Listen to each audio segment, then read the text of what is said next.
Therefore, we are live. Yeah. Feels good to be live. According to the YouTube, you are not live. Well, shit. This is a good start. Actually, according to YouTube, I just got a YouTube update that said that Decker Shadow is live. Oh. Oh, we are live then. Oh, okay. That was a great start to the show, refresh. which is very advertiser friendly, I will have you know.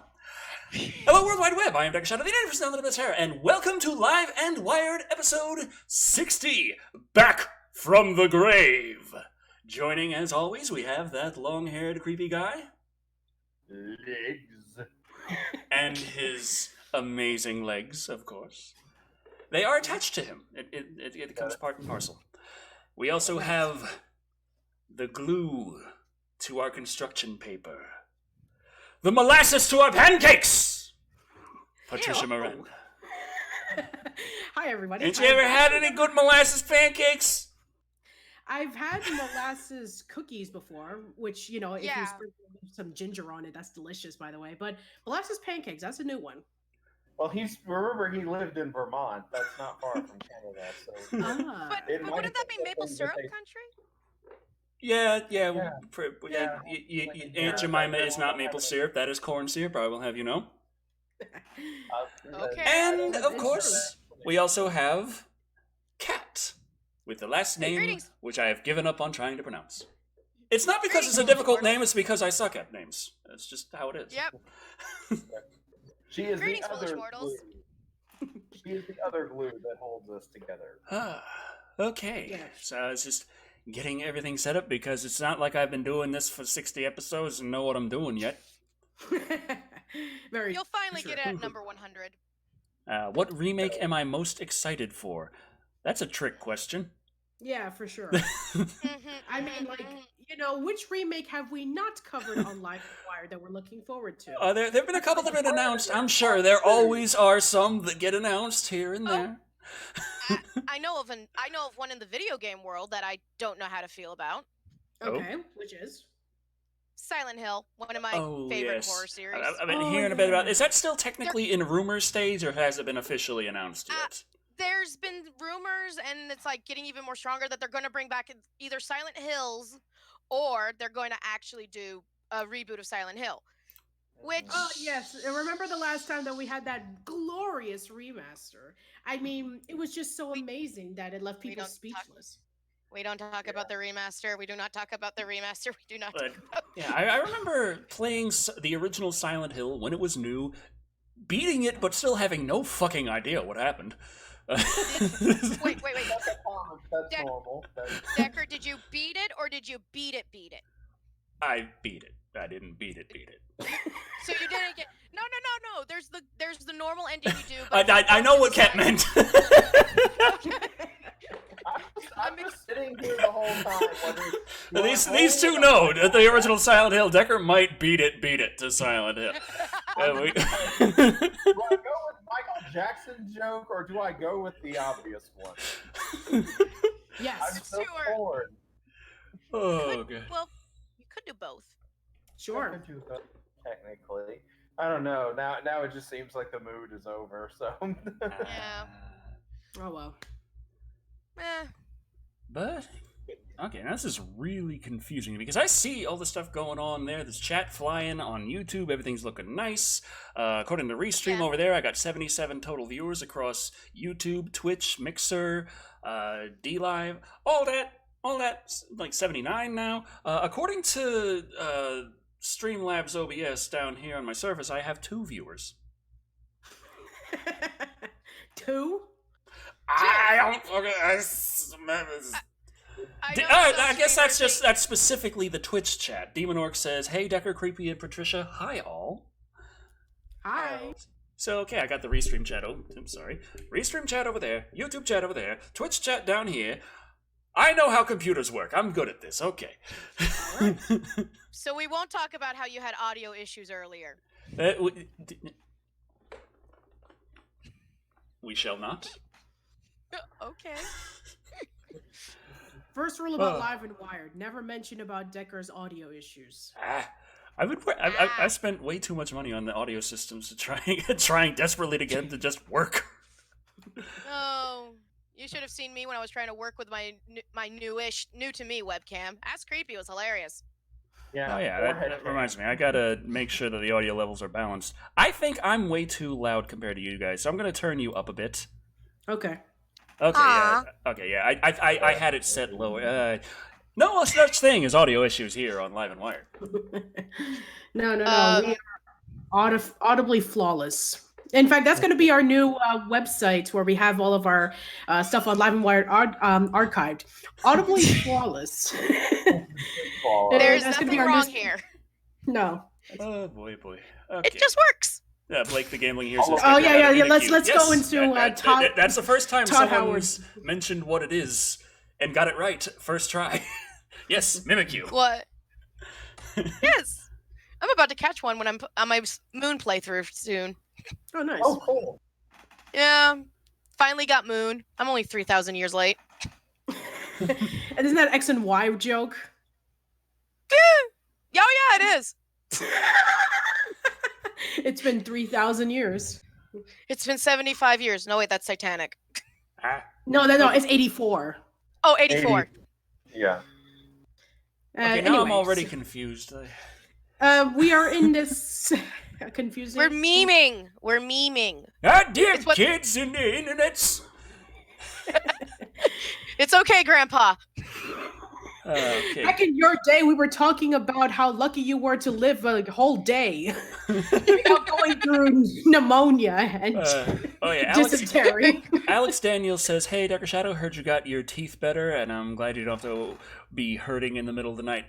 Yes, I got this one out, the bad one out, on Monday, and it's had some time to heal. It's not fully healed yet, so I still have to be careful. I'm still on a soft foods diet, and no fun things like potato chips or beer. You can eat mashed potatoes. Yeah. I know it's not the same. But I just take my potato chips and I just put them in a blender with some sour cream. That's how I've been doing. I don't even. I almost did that with Chinese food one time. Oh, yummy. Yeah. I was just like, I want this Chinese food. Can't eat solids. Blender. Lone Dragon says, as usual, Decker's doing drugs. And actually, I got off my drugs like a couple days ago. Finally off the amoxicillin. Nice. Not doing Congratulations. any pain meds anymore. I just got a big hole in my mouth. But other than that, I'm doing fine. Yeah. And I got a big hole in my wallet from the IRS. But, that's all of us right now. Or actually, not all of us. All of us who are self-employed. Yep. Anyway, so yeah, we got a lot of stuff coming up because it's been over a month since we actually did an episode of Live and Wired. And so I've been sending in like a month's worth of news and content. We have a $2 comment from Macabre Comics who says, thoughts on the upcoming HBO Maniac Cop series? They're doing a Maniac Cop series on HBO? Because I know there's a whole lot of Maniac Cop I still got to see. I think that's Macabre. Yeah. Macabre, yeah. I need glasses. Here you go, Patricia. Oh, thank you. We have Decker who has glasses but refuses to wear.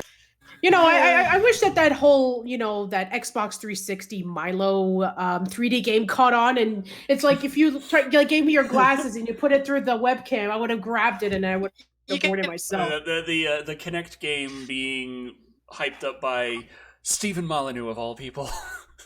Oh yeah. With it's Molyneux. If Molyneux's a part of it, it's going to be overhyped. We all remember the tree. Over on Twitch, Inquisitor Machina cheered 5 bits and asked, "Is March of the Clowns still on?" Yes, I have been working on the script for Stitches. It's been slow going because I've been now that I'm finally better, I've got a whole lot of stuff I'm trying to catch up on, and taxes had to be paid, and it's like, oh, critic. And so I'm just like, I still haven't fully cleaned the house, and then now that I'm actually feeling good and able to do things, and I'm not just rolling around miserable and crying all the time, my fiance's been like, hey, we could play Borderlands 3 now. Nice. So it's totally her fault that I've spent the last couple of days playing Borderlands 3. Just putting that out there. We have a $4.99 comment from Sono Flocky 1, who says, just sitting here waiting for Doom Eternal. And need to get my demon killing on next week. Ah, yes. Yeah, need to get his demon killing on. I'm gonna have to wait Well, a what little longer about to get my Animal demon killing Crossing? on. Oh yes, Animal Crossing, the best demon game. I just love it how everyone's been doing cross promotional art of Doom Guy and Isabel. And it's so adorable. Interesting. Yeah, because Animal Crossing New Horizons is coming out the same day as Doom Eternal. That explains it. As well as Cooking Mama. Yeah, but no one cares about Cooking Mama. I care about the recipes. Sure.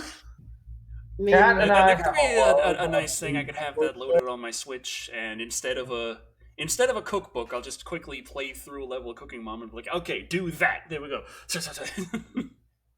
And that is how Decker's house burned down. I was gonna say that's how Decker accidentally used his Switch as a cutting board. Yeah. It's actually funny because I remember when the Wii was first announced and they introduced the Wii board, there was somebody who actually did do a picture of like you could use the Wii board as a cutting board. The Wii and balance a Julien's board. Fries. Yeah, the balance board, yeah. Oh god.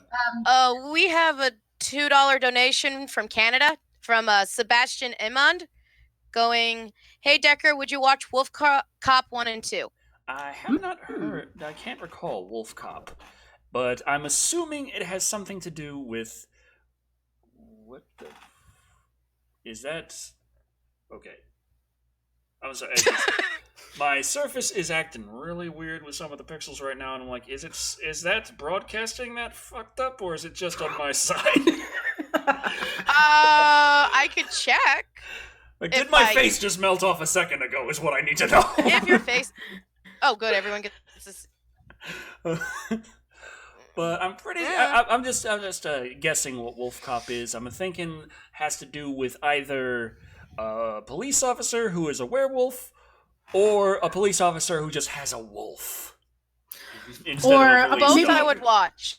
Yes, or, that would be. Or it's some weird knockoff of Zootopia. Or a werewolf police officer with a wolf police dog. Or it could be like the euphemism wolf. It's like he's acting like a wolf, like he's wild. Or he's just a horn dog. Or he's a wolf in sheep's clothing. I like that. Okay, so we have an entire fleet of movies that we've just described now, and we only need okay. One. I did not see that one coming. Inquisitor Machina says a police officer with wolf heads for hands. So like King Ghidorah? Right. Sure. So to answer the question, yes, I will be watching Wolf Cop 1 and 2. Yes. Macabre Comics is asking, would you ever review the Howling films? That's been a big request for quite some time, actually, hasn't it? Isn't the Howling Your Sister's a Werewolf? Didn't JonTron review? I have a weird fever dream again. I wouldn't be surprised. Pure Sleep, Alison Franklin. Yeah. Inquisitor Machina says that was a joke, though. It's like, I get it. Dang it! Now I'm gonna have to make creepy. I got a great idea for a movie. We're gonna have a police officer with wolf heads for hands. I was gonna say, if you're gonna make this into a comic, don't hire me. I'm not the best when it comes to furry art. And I can't draw anything. Does a human with wolf hands, does that count as furry art? I mean, that feels more like the surrealism side of artwork. If we go with hyper-realistic, non-anthropomorphic wolves, it'll be fine. Yeah. Okay. But yeah. If we... wait, do the hands, like, does his wolf head hands, do they fire off like Mega Man projectiles, and bite people? That was better than my idea. I thought they did moves like Howling Blaster, that one move in Digimon that Garurumon. Garurumon. I was like, I know it's my glasses are messed up. Yeah, or maybe Gurumon was maybe one of like my a case favorite in which Digimon it's back like, in the day. So yeah. maybe it's like Twilight Princess, in which like the cop is slowly transforming into the wolf, but he only got into hand form, and so he has to use it to solve crimes. Does he have a sassy small partner who has really awesome hair? Yes. I'm okay with this. I mean, obviously, you have a buddy cop movie. I mean, you need to have those. Yes. Anyway, welcome to Life and so Water. anyway, so well, I guess we're about almost 20 minutes in. I guess we should actually get started on some topics. Yes, so, news. That's a thing that has. Well, I mean, we talked about a little bit about Silent Hill or Silent Hills or Silent Hill remake.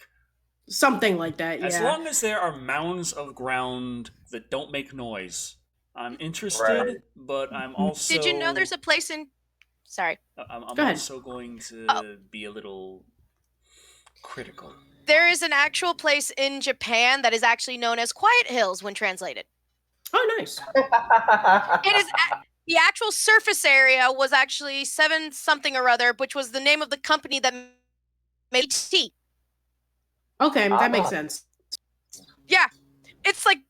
Kojima was involved. Need I say more? Do they happen to have just fog? I don't know. I've never been there.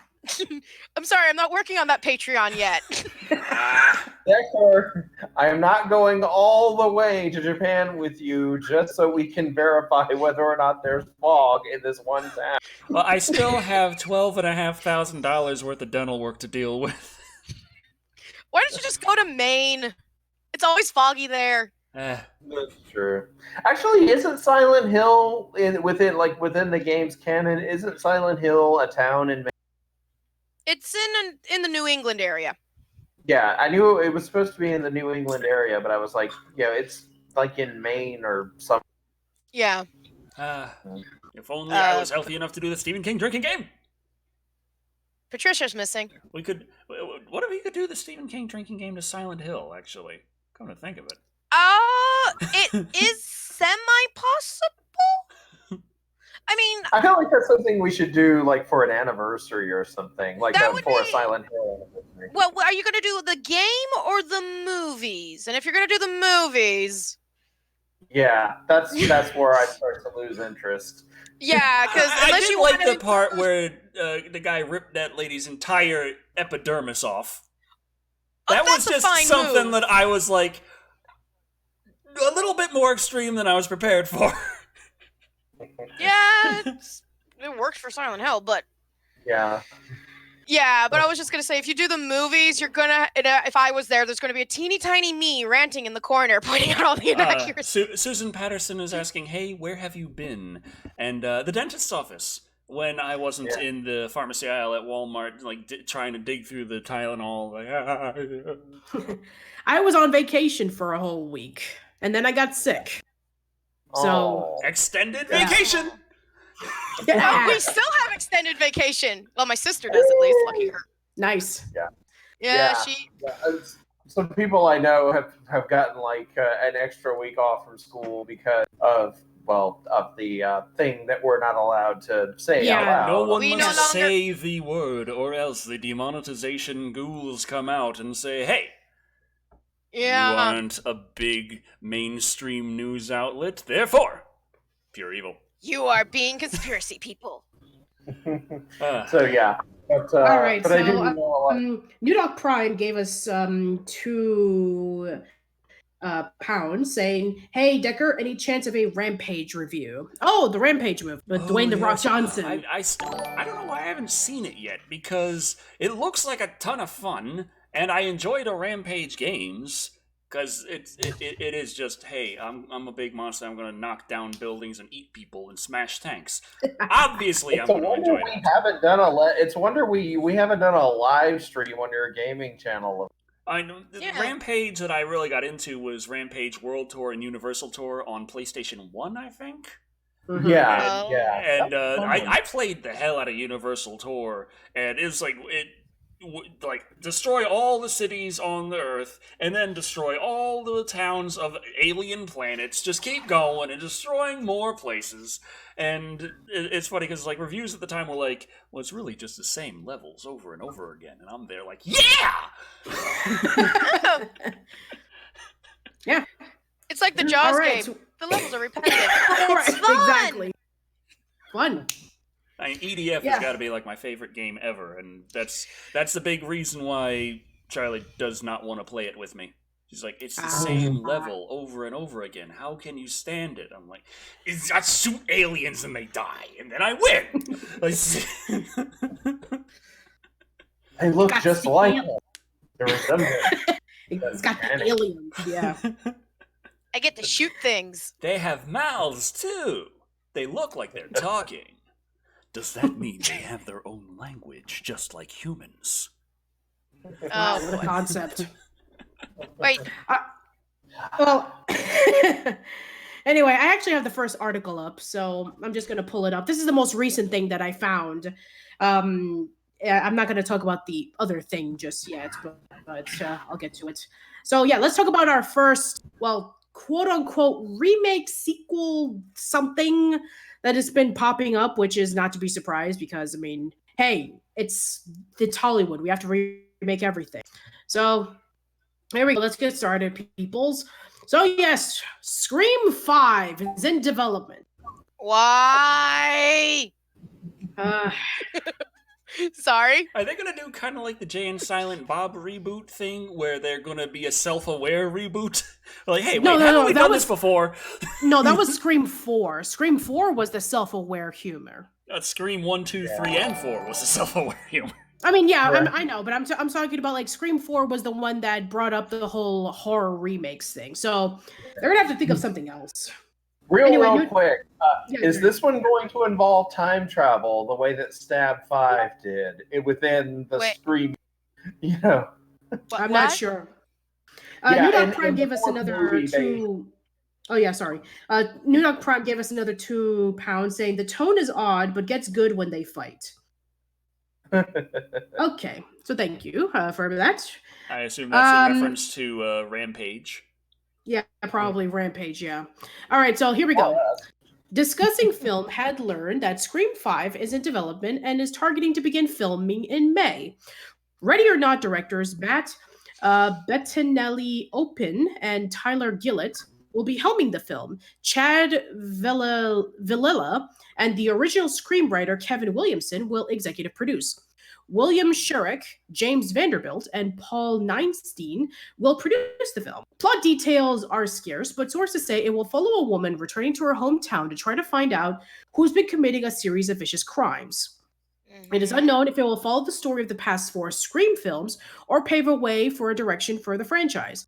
According to Bloody Disgusting... That worked out so well when they did the TV show. Oh, yes, please. We don't speak of the TV show. That's the one where they didn't even get the Scream mask.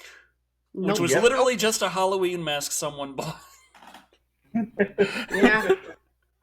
According to Bloody Disgusting, the studio Spyglass will be developing the film, and production companies Radio Silence, Outer Bank Entertainment, and Project X Entertainment will be behind the film. More details. So you know who to blame. Yes. Yep. Okay, here are the names of those you wish to put their heads on a pike. Also, that was what you described, Patricia, as the plot of Scream 5. That was literally the plot of Scream 4. Killings start happening, teenagers start dropping like flies, and Sidney Prescott comes back to Woodsboro to find out who's done it, who's responsible. And then the chick... Sorry.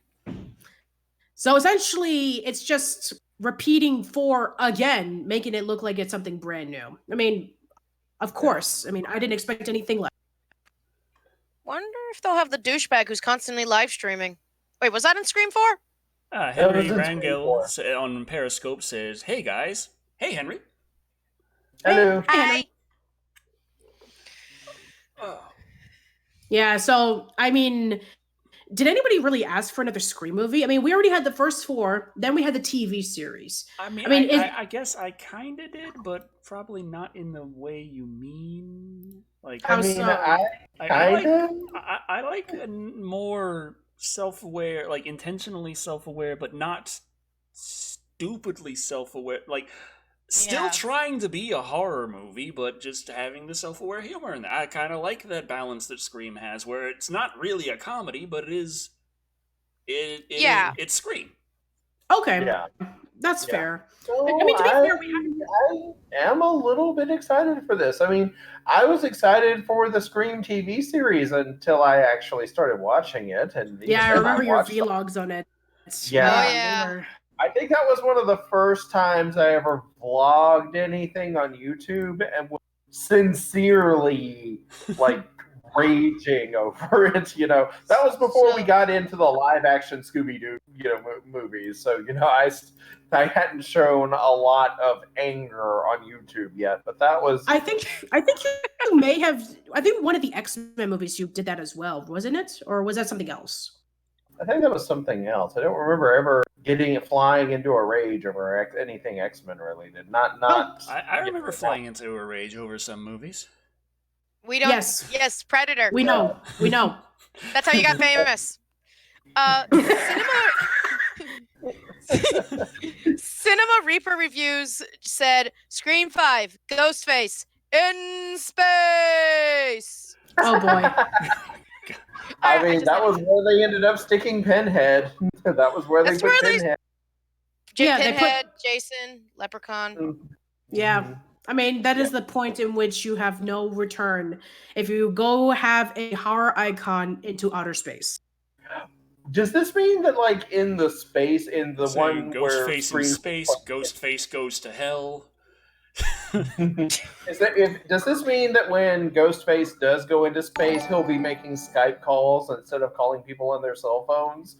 No one uses Skype. We all use Discord now. Yeah, well, it'll be a vid chat though. You'll hear the beep boop beep boop boop boop, and then you'll see the Ghostface icon. Hello, Sydney. What's your favorite Hollow film? And then Sydney just goes, "That's it. I'm doxing this." Movie over. Motorcycle US gave us $2 saying she was in town for a book signing tour.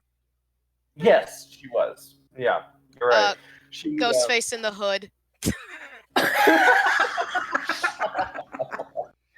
I do like the idea of Ghostface goes to hell. Like someone, like Sidney Prescott's granddaughter finds the Necronomicon while at a summer camp, and then summons the very first Ghostface, depending the one either from the first one or the third one, depending on how you look at it. But summons one of the original or all of the old Ghostfaces from the first 3 movies, and now there's like a small army of Ghostface killers running amok, and they're zombies. And then they Ghostface versus fusion Predator, Ghostface versus Stab, Ghostface versus Space Ghost Coast to Coast. There's a lot of suggestions in the chat. Also, Asmodee dropped $20 saying best slasher villain, go. Best slasher villain. That's really hard to say. Oh, I'd like to say Jason Voorhees is kind of like the Doom guy of slasher villains, whereas Freddy Krueger is more the Duke Nukem. Yeah. And Ghostface is more the Scooby-Doo villain of slasher films, in that he's more it is in that he genuinely does feel just a guy in a mask, but who can still hurt you just based on the pure intent to kill you. It's like there's still I'm dressed like an idiot. It's all silly and stuff. This is a real knife, though. You are going to die. Exactly. So, what about Michael Myers? So is Michael Myers the Wolfenstein guy then? Wait. And that would be how does Michael Myers feel about Nazis? I'm talking about in terms of one of the originators, not like the context itself. Oh, okay. Sorry. That's okay. Sling Blade Sally is a new channel member. Welcome. Welcome. Thank you. Welcome. And Yeah. Asimogan Maybe- dropped another 10 saying that Jason Voorhees is their choice. Good choice, actually. Yeah. Maybe Michael Myers is more the sweet home of series of. I like how their question Sweet was Home, for that's the a good best one, and we're instead comparing them to. Well, uh-huh. if it makes you feel better, my brain just started because a couple of my friends and I were wanting to do this for a Halloween D&D campaign, where it's basically we go as the iconic horror movie, modern horror monsters, and we were just figuring out classes and races for them. Jason is a revenant. A revenant. Yeah, because revenants are undead that will not die until their duty is done. And Okay, gotcha. yeah. Well, his duty is like murdering every teenager. Murdering teenagers who are having sex, remember? Every teenager. Premarital. Premarital. Prenatal. Oh, okay, that's a new one there.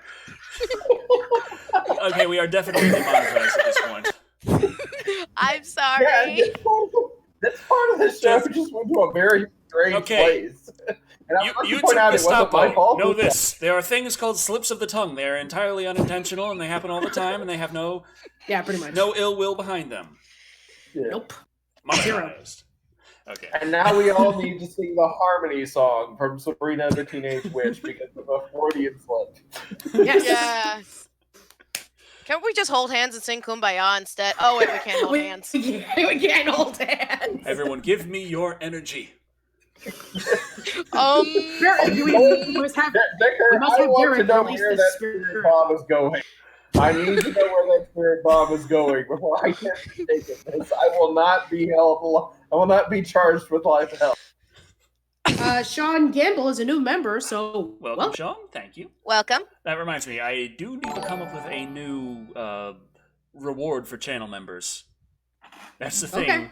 I mentioned it already on the community posts to the channel members, but I have been doing the monthly riffs of public domain movies. But there's a couple of things about that. Number one, not too many people watch them. Ooh. Number two, I don't think I spend enough time on them to really make them good. Which could explain the first part. And Okay. number three, I've specifically done public domains so that I don't get in trouble with copyright. Yet I still end up constantly in trouble with copyright. I'm fighting a claim right now. I had a strike on my channel for the riff of The Ghoul, which I had all kinds of documentation showing exactly how it ended up in the public domain.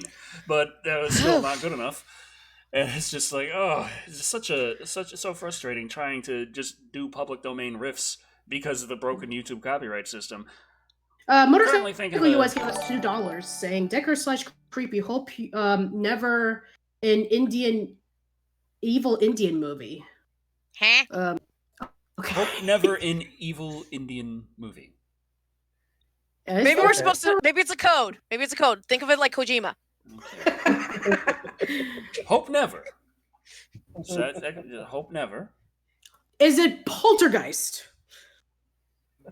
Is it for Decker to review? What if every 2 words is just like Decker Creepy? That's us. Hope never. So there's no hope in evil.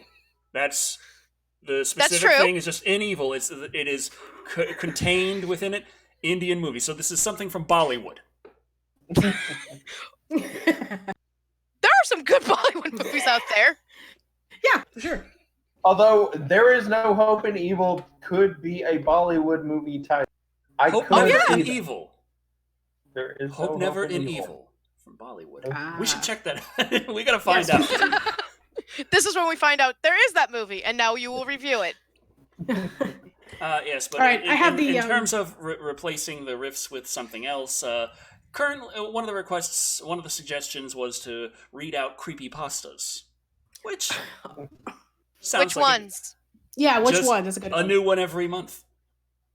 Actually, I could see us doing this, like for all of us partaking in this, and each of us taking different character roles, but we all read it out in very goofy voice. Wait, that's what I do when we're watching anime. It's like, just imagine, like, every one of us takes a role, and then we read a creepypasta story, but we're all Okay, like, Oh my god. Kevin donated $5 saying, question, what time did Decker get the cannot say name of? Answer, Redacted. 2:30. Oh my god, that's so bad. Oh. oh. Why aren't you vodka? Because I got the Also, socket, I got the Yeah. open socket still, No, I I'm can't. yeah, he's Damn it. talking to her class. Also, Decker, don't you have a Twitter poll very quickly? since Oh, it's yes. 7:30? On the topic of the fact that I did have to have this yanked out, and I got another $12,500 worth of stuff I need to do to my teeth, that's going to be one heck of a bodily upgrade. Which brings up the question, what is Decker's next bodily upgrade? Choice number 1 is prehensile hair. Choice Think number Bayonetta. 2. Choice number 2, pneumatic hips. Ooh. Choice 3 would be detachable tentacles. Hey, if you could, would you? You'd be very popular in a few circles. And of course, choice number 4, all one word as it is, motherfucking chainsaw hands. This is on Twitter at DeckerShadow. 30 minutes starting now. And I just will thought be of something. sending this out as soon as I can copy the link address. Yes, that's what I wanted. All right, to then. do. Yes. I just thought of something. If he did the detachable tentacles, would he technically have arms of Hadar, the D&D spell? Sure. Yeah, he would. Oh, If they're coming from Yeah. within him, yeah. yeah. All right, I got the next article ready, and I probably would take this with a grain of salt, considering that this is just like too weird to be true. But yeah. So updates on the new Space Jam movie that's going to be coming out. The one The with new what? What- James. Is Yeah, this there's gonna from be a a Space Jam. is this from a satire site? Because I saw the preview and I was like, what? No. I I found saw the something preview else. image and I was just already. Is this from the Hard Times or what? No. I found something else when I found out that was from that. So it's not from The Onion? no, it's not. It's Yeah, not from The Onion. I'm seeing my stream over here, and yes, my face is occasionally melting. Well, that's disconcerting. If this was Yeah, October, yeah. it'd be very appropriate. True. Yeah, but no, I'm not talking about that. I'm talking about the other article that actually is for the feature that some of the NBA players are refusing to be in the movie because of Oh, Anthony Hudak redacted. says, what? No nanomachines, son? That's right. That is something that I want to get eventually. nanomachines are too easy. Ah, Yeah, I was about to say that's basic. That's like basic. That's a vanilla she soy said. latte. Anyway, but yeah, that's not what I was referring to. I'm not referring to it's cameos from The Mask and all these characters. No, I'm not referring to that. I'm referring to the fact that there are some players who are not going to be in it because of insert redacted thing here. So yeah, we're not going to bring it up, but nonetheless, yeah. But if redacted goes away and we're in remission, would these said NBA players be able to be in part of the new Space Jam movie? Maybe. We'll see what happens. So I'm just going to pull up the article right over here. So who wants to read this one? Creepy or Cat? I'll take this one. All right, go ahead, Creepy. Okay. Space Jam scene features NBA players refusing to play due to redacted. Redacted, yeah. With Space Jam 2 finally in pre-production after being rumored for years, what better time to revisit the original camp last? But some fans going back into Space Jam came away with a very different takeaway. An ironic connection to today's news that the NBA will suspend play in light of the global redacted. There is no clear answer yet as to when the NBA will feel confident to resume the season, and while NCAA has elected to complete tournament play without audiences in the seats, the NBA has at least one player diagnosed with redacted, setting off a chain reaction of people who were in close proximity to a redacted. So, what does Space Jam have to do with it? Well, fans online have been sharing a scene in which NBA players refuse to play due to fears about redacted. It's more funny every time. Of course, in the clip, the players are instructed to simply change in the hallway to avoid whatever redacted might be hiding in their locker room. In the real world, this was probably considered only briefly before the decision was made to delay the remainder of the season. The spread of redacted has been designated as a global pandemic by the World Health Organization, who probably hasn't had a lot to do in a while, leading to the NBA suspension and rumors that the NHL will do the same tomorrow, and a flurry of other cancellations, suspensions, and delays for large gatherings around the world. LeBron James will stand in for Michael Jordan in the upcoming sequel. Like the original movie, there will be other human co-stars helping LeBron and his Toon Squad teammates under the direction of Malcolm D. The Space Jam collaboration is so much more than just me and the Looney Tunes getting together and doing this movie.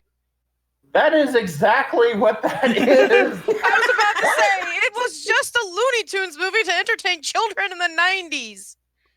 I mean, okay, you know what? No, we're pretending you didn't say that. James recently is now told a channel member. Welcome. Welcome. Welcome. It's so much bigger. No, it is not. It's a Looney Tunes movie. I just love for kids to understand how empowered they can feel and how empowered they can be. Okay, who gave you this to say? I'm asking you right now. Who gave you that to say? Okay, I want to watching because I don't remember feeling empowered while watching the awesome slam dunk scene at the end of the movie. No, if I can stretch my arm out 40 feet, I can do that too. Oh, yes. Yeah. Lola Bunny makes me feel so empowered. That makes me feel empowered. Oh, come on. That's low-hanging fruit. That's my favorite kind. Well, that does explain a lot about your sleepwalking when you were over here. But anyway, the sleepwalk? James will be joined by Avengers Endgame Don Cheadle. Don Cheadle. Yeah, it's Cheadle. Don Cheadle. Okay, thank you. And Star Trek Discovery, Sonequa Martin Green. NBA and WNBA stars will also be along for the ride. Anthony Davis, Los Angeles Lakers, Klay Thompson, Golden State Warriors, Chris Paul, Oklahoma City, Damian Lillard, Portland Trailblazers, Diana Taurasi. God damn it. Nerdbane says redacted. Macabre Comics says redacted. And James Stockdale says Space Jam 2 redacted.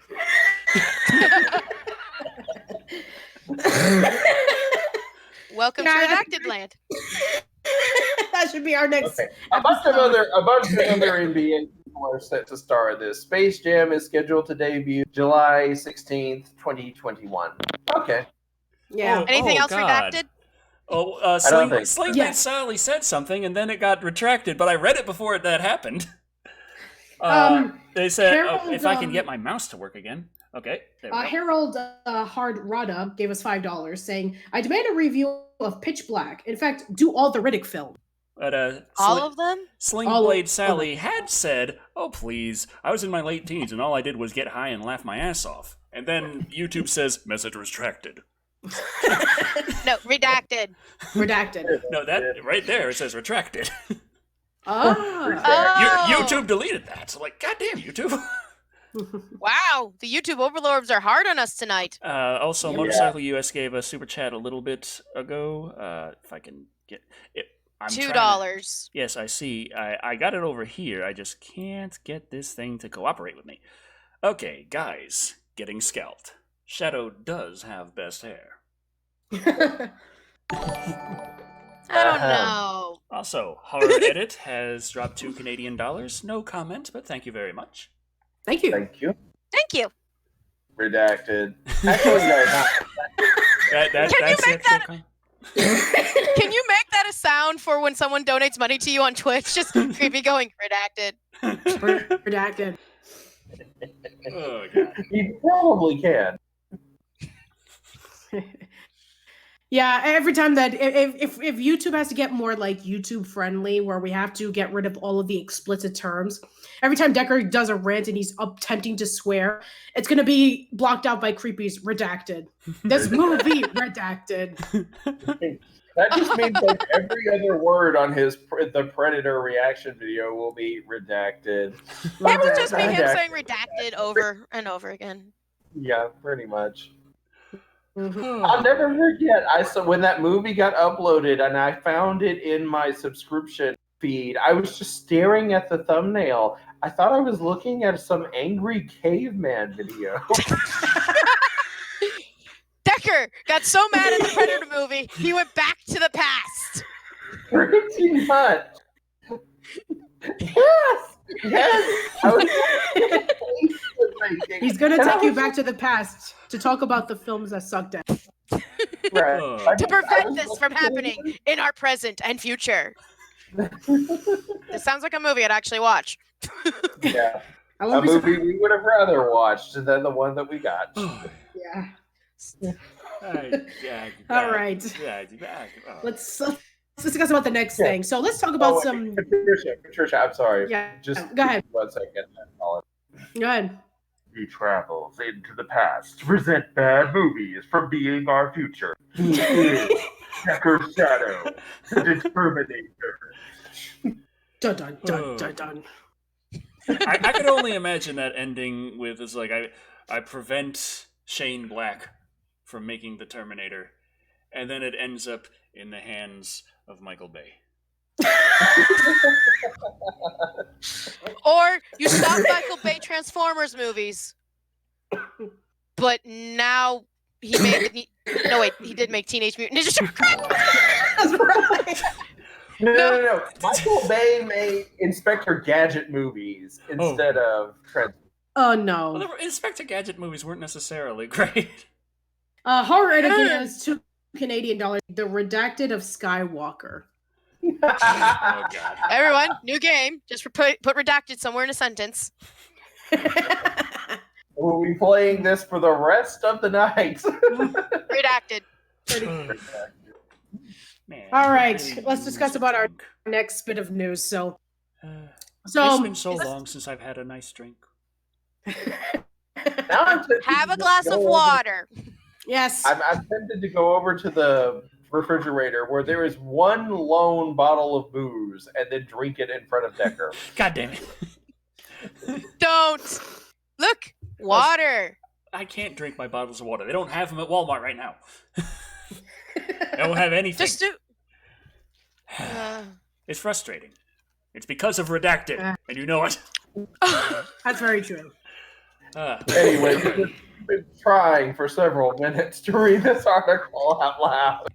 All right, so let's go over the Okay. next one. So so it's been a while since we've heard from Reggie Fils-Aime. I mean, ever since he retired from Nintendo, people are wondering about, like, what has he been up to? What is he be doing now? He went to the Game Awards, presented the game for Best Indie Game, and he's like, yeah, games. And everyone cheered. Games. And everyone redacted. They redacted all over the place. And so I felt sorry for the janitors. Although this does provide a more plausible explanation as to why E3 was canceled. Yeah. Oh yeah, E3 got canceled.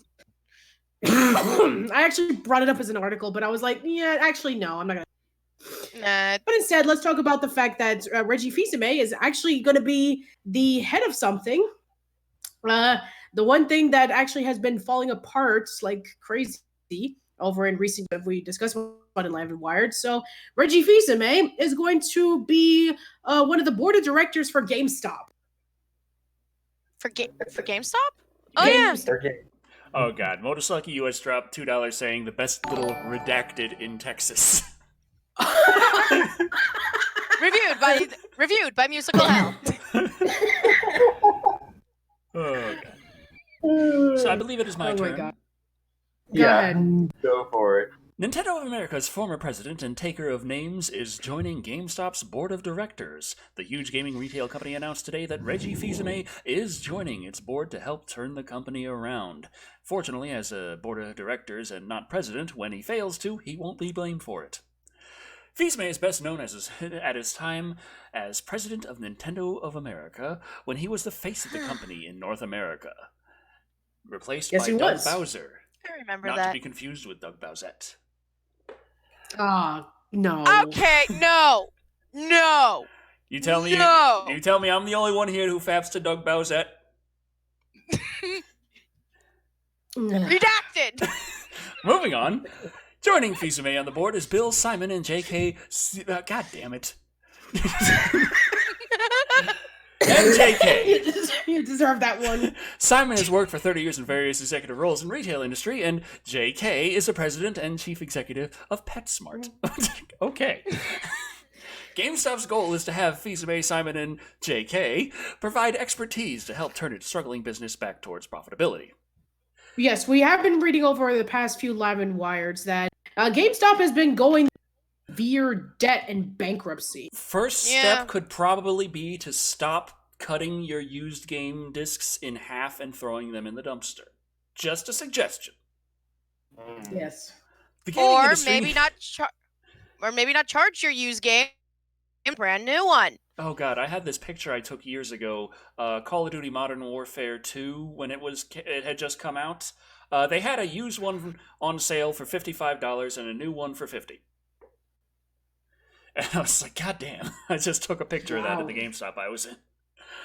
The gaming industry needs a healthy and vibrant GameStop, Fils-Aime writes on Twitter. I look forward to being a part of GameStop's corporate board and helping to make this happen. GameStop sees this as a change to bring in fresh ideas. The board refreshment and governance enhancements announced today represent an important milestone in GameStop's transformation as we continue to evolve the company's business strategy for long-term success. We finally fired Decker Shadow, and it suggests to throw everything into a wood chipper. It really wasn't working out. GameStop chief executive George Sherman said they are highly qualified and bring significant, relevant experience to our turnaround. GameStop also told investors that 4 board members are leaving their duties on that body. These include Dan D'Amato, Gerald, and Larry, and Steve Cooney. During their tenure, the company has made important progress executing on the objective of becoming a leading omni-channel retailer with top market share in the gaming category. Is that what they've been doing wrong? They've been actually straight up been trying to compete with Walmart all this time? Really? Walmart. I guess so. Not competing against Steam or Microsoft. Walmart. GameStop director Kathy. God damn it! And we appreciate their thoughtful leadership, guidance, and service. Kathy said that the current team is working to implement a strategy to return value to shareholders, and the revised board of directors will have to ensure that remains true. Reggie is one of the most recognizable executives among gaming fans in the West. He first joined Nintendo in the early 2000s, and he quickly took on the role of primary spokesperson. In February 2019, Fils-Aime announced that he would leave Nintendo at the end of that fiscal year. On April 15th, he celebrated the end of his tenure at the company. Since then, Fils-Aime has moved into the role of industry luminary. He commands a lucrative speaking fee for his appearances at various events, but he is also spending time in education. He regularly gives lectures at Cornell University as part of its Department of Communication. Now, Fils-Aime will also split some of his time helping to guide GameStop's CEO in setting a direction and vision for that company. GameStop is struggling as more people turn to digital purchases or free-to-play live service games. This has fewer customers returning to GameStop to browse its selection of new and used games. Well, I stopped showing up mainly because you were fucking expensive and treat me like shit. I stopped going because Steam. This has put the company in a crisis. I stopped going because they, there was this one person who actually sold me a used game for a huge price. Like, it was like $50. And when I came home to play it, it wasn't working. And so when I returned it, I got less than back. Less than what's that cut out? $30 back. Oh, God. Yes. I remember giving him a try. Yeah. I remember giving them like a small box worth of a bunch of Game Boy Advance games that I didn't play anymore, and I was like, I'll give you $2 for all of it. Demon Orc on Twitch says, wait, the PetSmart guy is bringing relevant experience in video game sales? Is he going to be teaching the salesman how to pet the games and take them for walks? Yes. No, what they're going to do is they're in charge of cutting the hair around the... Never mind. Redacted. So, GameStop stock traded for as high as $56 at the start of the current generation of consoles. It closed at $370 in the New York Stock Exchange today. You know what that means? Yeah, it's time to buy. Buy now. You're right. And this was like last week. Considering that the stock market crashed a few days ago, they must be worth nothing now. I should Aren't we in a bear market? on my stock thing and see if I have anything. I could just buy a few hundred shares real fast. I don't know. Yeah. I mean, what's the worst that can happen? I'm out a couple $100. I just spent $500 on my mouth. Very true. I think my mom has some shares in something. Oh. Disney. Yeah, I She mean, used to having work there. shares is... Oh, okay. Nothing great. It's like 1, 2. 5. Yeah, We I get own $4. 6 shares of Nintendo. All right. So I guess let's see what we can talk about That's worth like next. $200 now, which means I made $100 on it based on when I bought it. Just a few years ago, I decided to buy $100 worth of Nintendo. That's normal. It's like that's drunk fine. Amazon buying. Was that how you ended up with the hermit crabs, Kat? What? No, I got my hermit crabs because when I got my hermit crabs was when my last cat, Tabby, may she rest, died, and my mom knew that because of my depression, giving me something that I could focus on, which is my hermit crabs, who are apparently now my therapy hermit crabs. No, I did not buy weird hermit crabs off Amazon at like 2 a.m. What? I mean, that's an oddly specific denial. That is weirdly specific. I haven't seen a hermit crab. I mean, No, but I just started seeing a hermit crab recently for the first time in 25 years because I went to Gumbo Limbo when I was in Florida. And the last time that I saw a hermit crab was back in kindergarten when a person from the zoo came by and was like saying, here's all these aquatic animals that you can pet alongside with like a sea cucumber and stuff. And we actually pet a hermit crab. And so I could show you. The tank's right over there. I can grab one. That's very nice. Well, I mean, I wonder if it'll have the same reaction for YouTube viewers that they normally respond to puppies and, like when you hold a cat in front of the camera, everybody's like, yay! So I wonder if Usually when people say, darn, now you're tempting me. Creepy, you evil dark temptress. Demon Orc on Twitch says they like physical games, but since the game system usually refuses to play them, they had to go digital. That's true. I prefer physical games, but with the Switch, I like to have certain games digital if I know I always want to have them in. And really frustratingly, Ring Fit Adventure is only available physical. I understand you need the ring, but maybe just give me a code with the game to also download it so I don't have to have that slot always taken up by Ring Fit Adventure. So in case I decide I'm going to pick this up and leave and I want to play a little Witcher, oh shit, I got Ring Fit in there and I don't have the ring with me. Very true. That's why you buy the accessories that hold all the games for you. Well, I have a couple of those. Mm-hmm. The foolish part is you assuming that Decker would not Oh god, buy Lone that. Dragon says the internet personality with the best redacted. What have I unleashed upon the world? Way to go, This Creepy. is your fault, Creepy. Technically, it's YouTube's fault when you get down to it, but That is Okay. true. All right, let's fine. blame YouTube. oh god, All right, Lone so- Dragon says that long redacted creepy guy. James Stuckade when Hermit Crab 2 Electric redacted. Redacted 2, Electric Boogaloo. Oh boy. All right. Well, I have the next article up. So I guess going back into games again, I guess people are so attached to games that they played when they were a kid that even no matter how bad it was, looking back on it, that they still have nostalgia for it. So, yeah, I mean, like we've heard of the NES classic, the Sega Genesis classic, and games being available in all ways like to download digitally. But Hasbro decided that they were going to go into this as well. They want to bring back classic games in the form of the Tiger Electronic handhelds. God, these! I saw these were coming back. I'm like, I had the Battleship one. Oh. Also, I think this is Kat's turn, is it not? Yes, it is. Oh, crap. They're playing these, even if you could try and find some joy at all out of the gameplay, if you can call it that, the sound was just this constant electric screaming of beeping and chiming and so fucking loud. And you had two options, ear-bleedingly loud or off. I had a Frogger one that was shaped like a frog, and you had to actually pull the back legs for Frogger to jump. That was the only way you could make it do it. That sounds annoying as hell. That sounds like some shit Nintendo would do. And if you were too aggressive with it, the legs would break off. So. God damn it. Okay, so. My Frogger. Anyway, let me just scroll down. Here you go. Thank you. You're very welcome.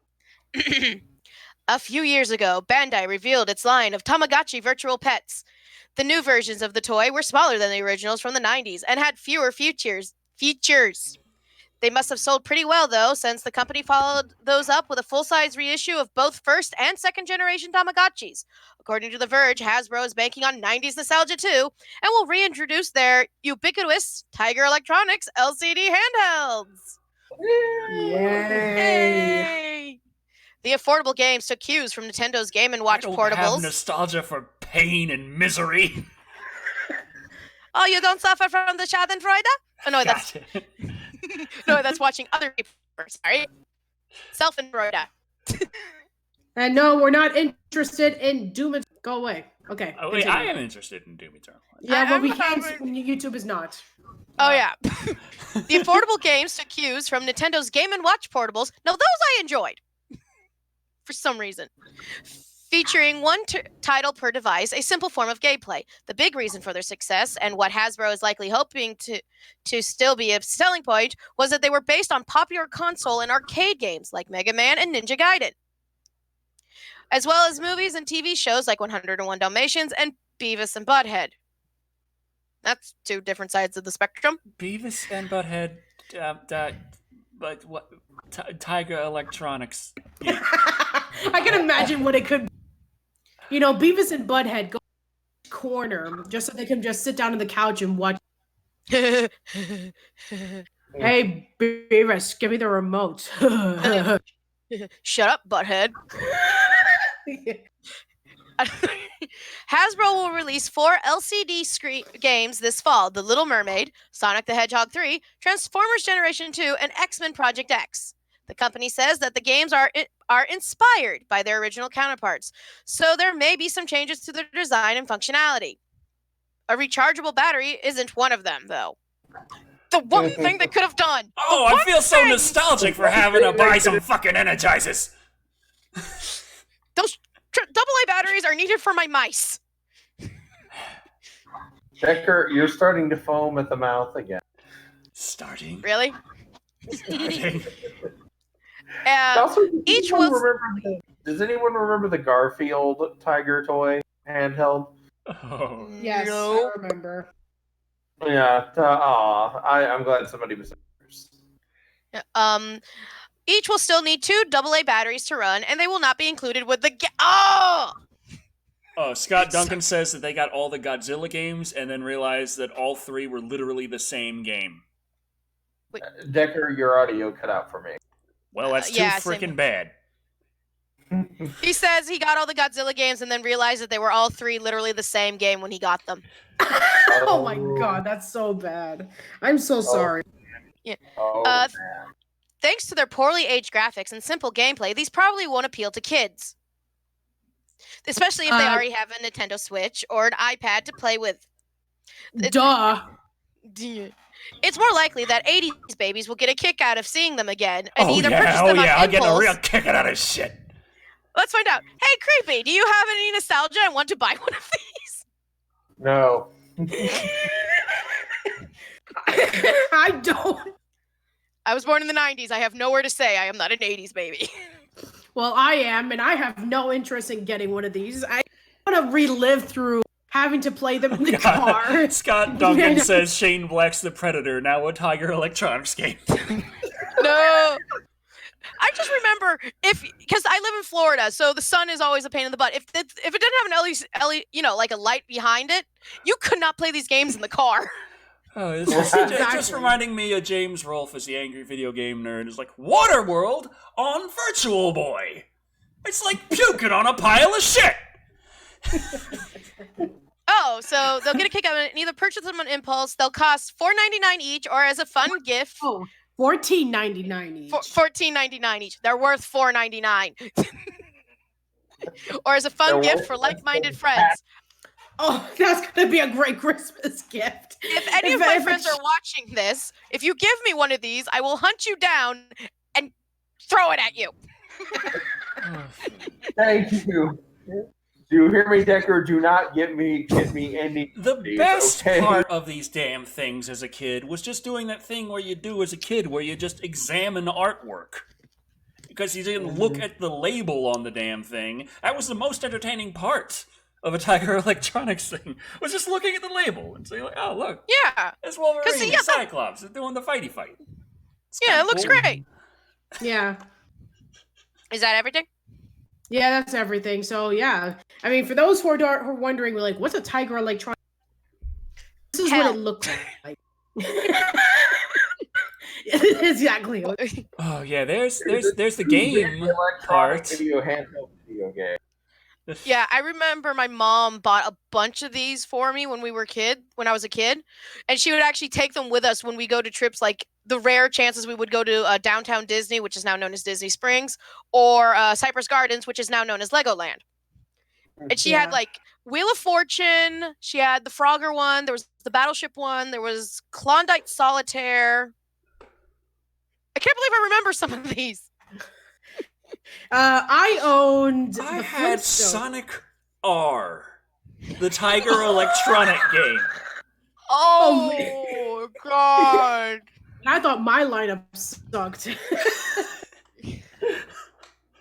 Yeah, I remember the one for Wheel of Fortune. If you got the answer wrong, it didn't do a wah wah. It would just make the audience go, like that weird bit crushness.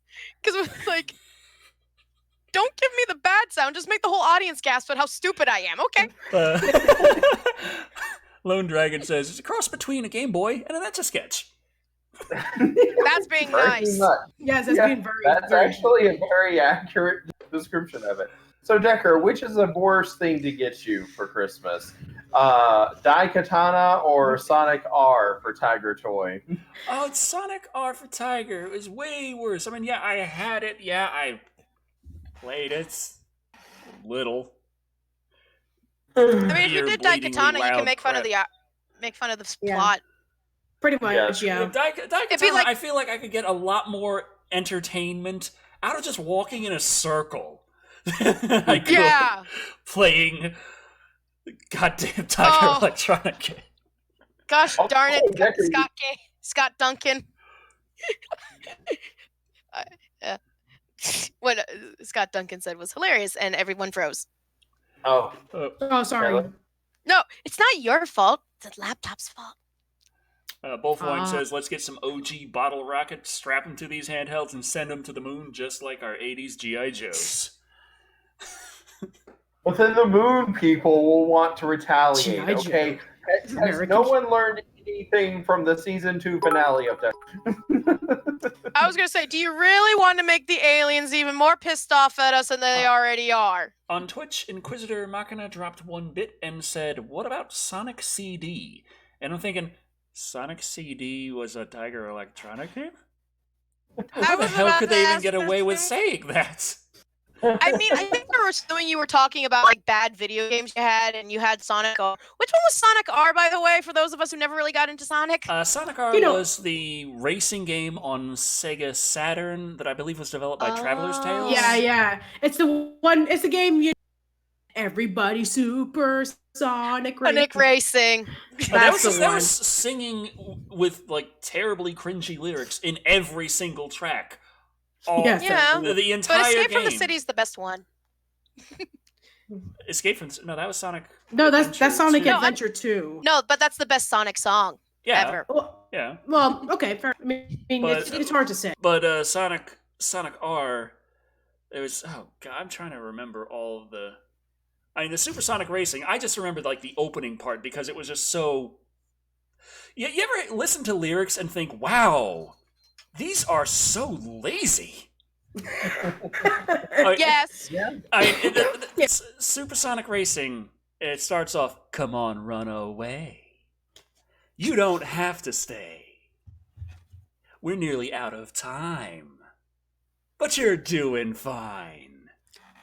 Wow. So stay on track and don't hold back. Just feel the pace. Come on now, race." No, the way Decker is talking right now, he sounds like one of those like after school like TV shows you show the kids that are supposed to teach you about like stranger danger and crap. Am I the stranger? No, you're the one teaching us about stranger danger. Don't be fooled by tricks. Don't fall for phony stories. I just had to watch one with a dinosaur in it. Oh my god! It was a yellow dinosaur that. No, it was like this weird yellow dinosaur / Woodstock hybrid thingy. I don't remember the name of it, but I watched one guy. No, it's not BJ. It's not BJ. Her Trust name was me. BJ? Well, there was BJ the Triceratops. Her name was BJ. His name was BJ. Yeah. And then there was Baby Bop. And now there's that orange one that I don't know what the heck that is, and I don't care. Wait, there's an orange one? Yeah, there's an orange one now. I think it's based off of a plesiosaur or something. What? Yeah, there's an orange one now. I learned about that one when my sister was a little kid. Okay. New idea. When like, let's just say that one day Living Corpse says, "I am the stranger. I am the danger." I am the stranger that dangers in the night. No, that doesn't sound. No, right. that doesn't sound. It doesn't work, Darkwing Duck. I want to say, if we ever like run out of Stephen King movies to do the drinking game to, or we're just bored of them, let's pop in. Let's find some Barney episodes, get drunk, Yes. and do of all these different of an episode with all these different dinosaurs in it. Our constant reaction to them all. Hilarious. Mom, do you still have those VHSs I had? I actually want to join it. Over on Twitch, Demon Orc says, "Creepy is the stranger, redacted in the night."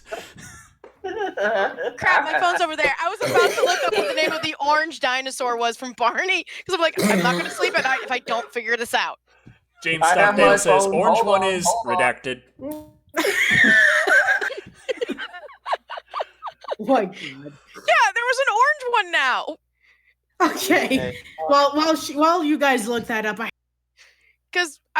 And the only reason why I know about this is because I learned something about one of the original actors for Barney the dinosaur. He's now involved in a business that is definitely redacted. Rip. That is a dinosaur from our imagination. We have no one to blame but ourselves. Hadrosaurus, who is Baby Bop and BJ's cousin and a friend of Barney's. Okay, What's so the that's name? that's the Riff. Riff. RIFF. And what kind of dinosaur is he? A Hadrosaurus. Try and remember this one. I'm just waiting for the episode where they bring in their Quetzalcoatlus friend. I'm waiting for them to bring in a raptor. Wait, what was Barney? A T-Rex? Yeah. Oh, yeah. Yeah. Okay. That'll be one hell of a finale when the raptors rush in and start devouring children. Wait, hold on. Scott Duncan says Frozen on Tiger Games. It's just a high-pitched song and the lyrics. I can imagine Let It Go in tiger sounds. Have you ever heard the singing dolls of singing Let It Go? And like sometimes the battery doesn't perfectly connect in, and it's like it's Banshee screaming. It's a nightmare. So should we cleanse our palate about the Call Me Maybe video that you showed me, Kat, with the Marine? Deoxy says, Hey everyone, I'm on my Xbox One S. Doing better than I am. Hello. My Xbox Hello is, again. the fan doesn't freaking work. I think I have to reroute the power from the hard drive. I got to get some things to do that. It's really annoying, but in 3 days, Phantasy Star Online 2 gets back into beta on Xbox, and I'm like, God damn it! Oh no, he's doing the Phantasy Star foaming again. Oh boy. I had waited 8 years to play this game, and the day I can, my Xbox fan stops working. How do you think redacted. God, redacted it. Well, anyway, so I guess I have the next article up. So, okay.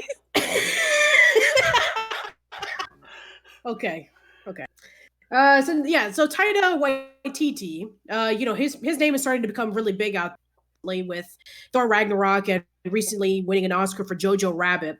So I guess Netflix decided to call him and say, hey, you're known for like doing a bunch of wacky stuff on your movies.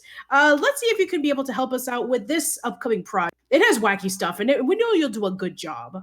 So what he's going to be doing next is he's going to be doing an animated series based off of Charlie and the Chocolate Factory and one about the Oompa Loompas. I heard about this. Creepy, look away. Why? Creepy doesn't like Willy Wonka. Oh, he doesn't? Really? No. I mean, I have to watch that freaking movie with Gene Wilder every freaking year in the library as an preschool student. Like every year for years. They made us watch that movie, and every year, like clockwork, it gave me nightmares. I'm telling you, this is not a children's movie. This is a freaking Saw franchise film. Creepy. Happy place, creepy. Raindrops and roses, whiskers on kittens. Think about it. This weird guy who has been living in seclusion for years invites a bunch of children to his factory, and one by one, they go missing through cleverly disguised death traps. This is a Saw film! Macabre Comics says, gonna bounce, but final question. Have you heard about the Howling remake for Netflix being made by the It director? Which I one? have not heard that. No, I have not. I know we have some Netflix news on the docket. Yeah, we do, but that's one I didn't get. Oh, interesting. So, if it makes you feel better, creepy, I feel the same way when it came to the movie The Sandlot. I actually kind of like The Sandlot. But I had to watch it like not every year, but like every couple weeks at the YMCA when I was a little kid.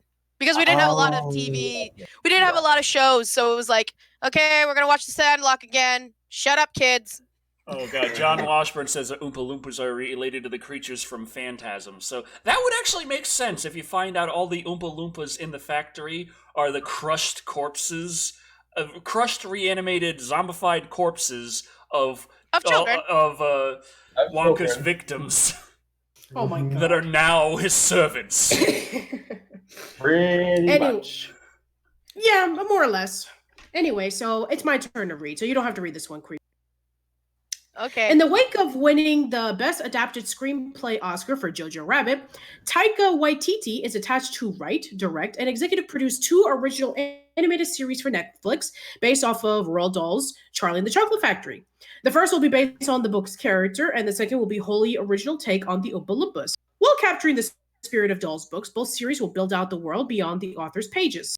Waititi's boarding these 2 series reps the start of an extension partnership between Netflix and the Roald Dahl Story Company, which plans many of his beloved stories, including Matilda, the BFG, the Twits, and others. They will join in a growing slate of Netflix animated family picks, including Oscar-nominated Klaus from Sergio Pablos, The Willoughbys from Chris Pern, and Over the Moon from Glenn King in 2020.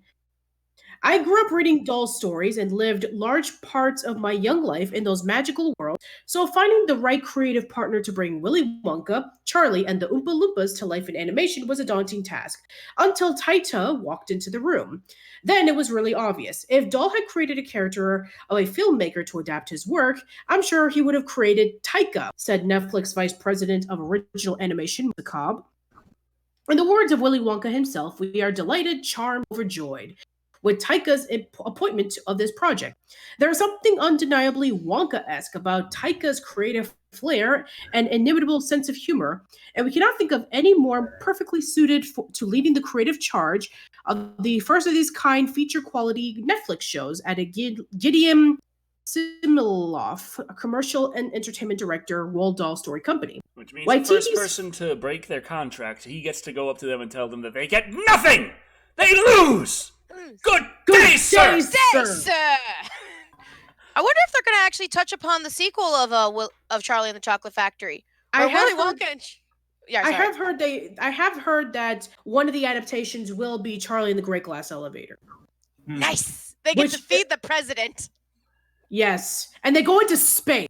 And Grandpa George, Anthony Hudak says, "Look out! Redacted" is scrambled all over the side of the article.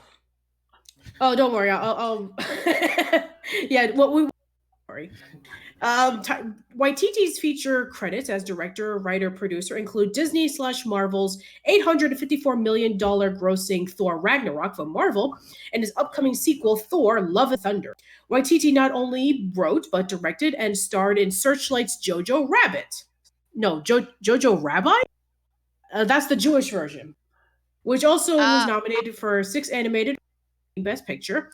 He's working with Searchlight again on the soccer comedy feature Next Goal Win. Other feature credits include his indie movie Hunt for the Wilder, What We Will Do in the Shadows, Boy, which I've seen and it's really good, and the Oscar-nominated The Shadows. Oh, I haven't seen that one yet. And the Oscar-nominated short. Oh, okay, cool. And the Oscar-nominated short film Two Cars, One. In television, Waititi directed the season 1 finale of The Mandalorian on Disney Plus and served as EP, co-writer, and director of last year's TV adaptation of What We Do in the Shadows on FX. That's going on second season on. Yes, redacted. Dahl's books have sold over 300 million. 5 seconds. Wow. Okay. Charlie and the Chocolate Factory is his #1 bestseller. Okay. So yeah, I think that out of all the people there. Yeah. Now here's the thing. I've known about this story for a while. The whole, they're going to adapt Roald Dahl stories into animated films because Aaron and I are working on the Roald Dahl retrospective, and we are seeing every single adaptation of Roald Dahl shorts and books leading up to the 2020 remake of The Witches. And just last week, we just covered 4 Rooms, which is the anthology comedy film that has Alexandra Rockwell, Allison Anders, Robert Rodriguez, and Quentin Tarantino working on it. And it's one of the worst movies that we've ever seen in our. It's really bad. I mean, the fact that in Quentin Tarantino's segment of the story, they say the F word over 400 times. Only 400. Yeah, I know. I guess he was holding back a bit. Yeah. And the fact that, it was a Miramax production meant that Weinstein Company was involved. It was like, yeah, ouch. No. Yeah. Anyway, but luckily the next one we're going to be watching is Roald Dahl's Little Red Riding Hood, a BBC production that never came to America. Yay. I wonder why. Wait, Patricia, can you answer this question? Yeah. Was Matilda a Roald Dahl book? Yes, it is. Yes. Ah, good. Yes. I didn't remember. Yeah, we're doing, let's see, after Roald Dahl's Little Red Riding Hood, we're doing James and the Giant Peach, then Matilda, then Charlie and the Chocolate Factory, then Fantastic Mr. Fox, SEO Trot, Revolting Rhymes. We already did the 2016 BFG already. And then Tom and Jerry, Willy Wonka and the Chocolate Factory. Sorry, that movie's so horrible. It's so entertaining to watch. I know. Anthony Hudok's asking if I have any idea when the King of the Monsters review, hopefully crossover, will be coming out. And I can't say I have it scheduled just yet, but it's not like having things scheduled means that I'm actually going to do them, it seems. Okay. Motorcycle US just donated $2 and just said Tarantino directs a Care Bears movie or Smurfs. Great. That means we're going to be getting close-up shot of feet, aren't we? Smurfette feet, all the Smurfette feet. Oh. Creepy, bring Isn't there I was gonna make a joke. Is there a Quentin Tarantino drinking game? There has to be one. If not, I'm making one. I feel like there should I'm going to be. look it up. Please do. Good. If you run out of Stephen King movies, we have backups now. Yes. That's true. Yeah. I would say that we will eventually run out of Stephen King movies, but you never know. I had this one for a bit for possibly getting back into a Stephen King drinking game. I just can't do it quite yet. Okay, here it is. But Quentin I got the Tarantino original here, game. and I got the remake. So Okay, there so- is a drinking game. No, somebody requested it on Reddit. Oh. Okay, I can simplest down. Gratuitous violence, gratuitous feet shots, really low panning feet shots. Something involving Tarantino being a character in it, and somehow feet are involved for him. Am I covering it? Yeah, pretty much. Let's see. Quentin F-bombs. Tarantino drinking. Take a shot every time someone says slur. Okay, so that's pretty much all of Django Unchained. Every time that you see Quentin in a cameo, every time that you get a foot shot, Gratuitous violence? yeah, gratuitous violence is another one. I heard that is way more drinking than any Stephen King drinking game. Yeah, you'll die. I was going to say cultural appropriation.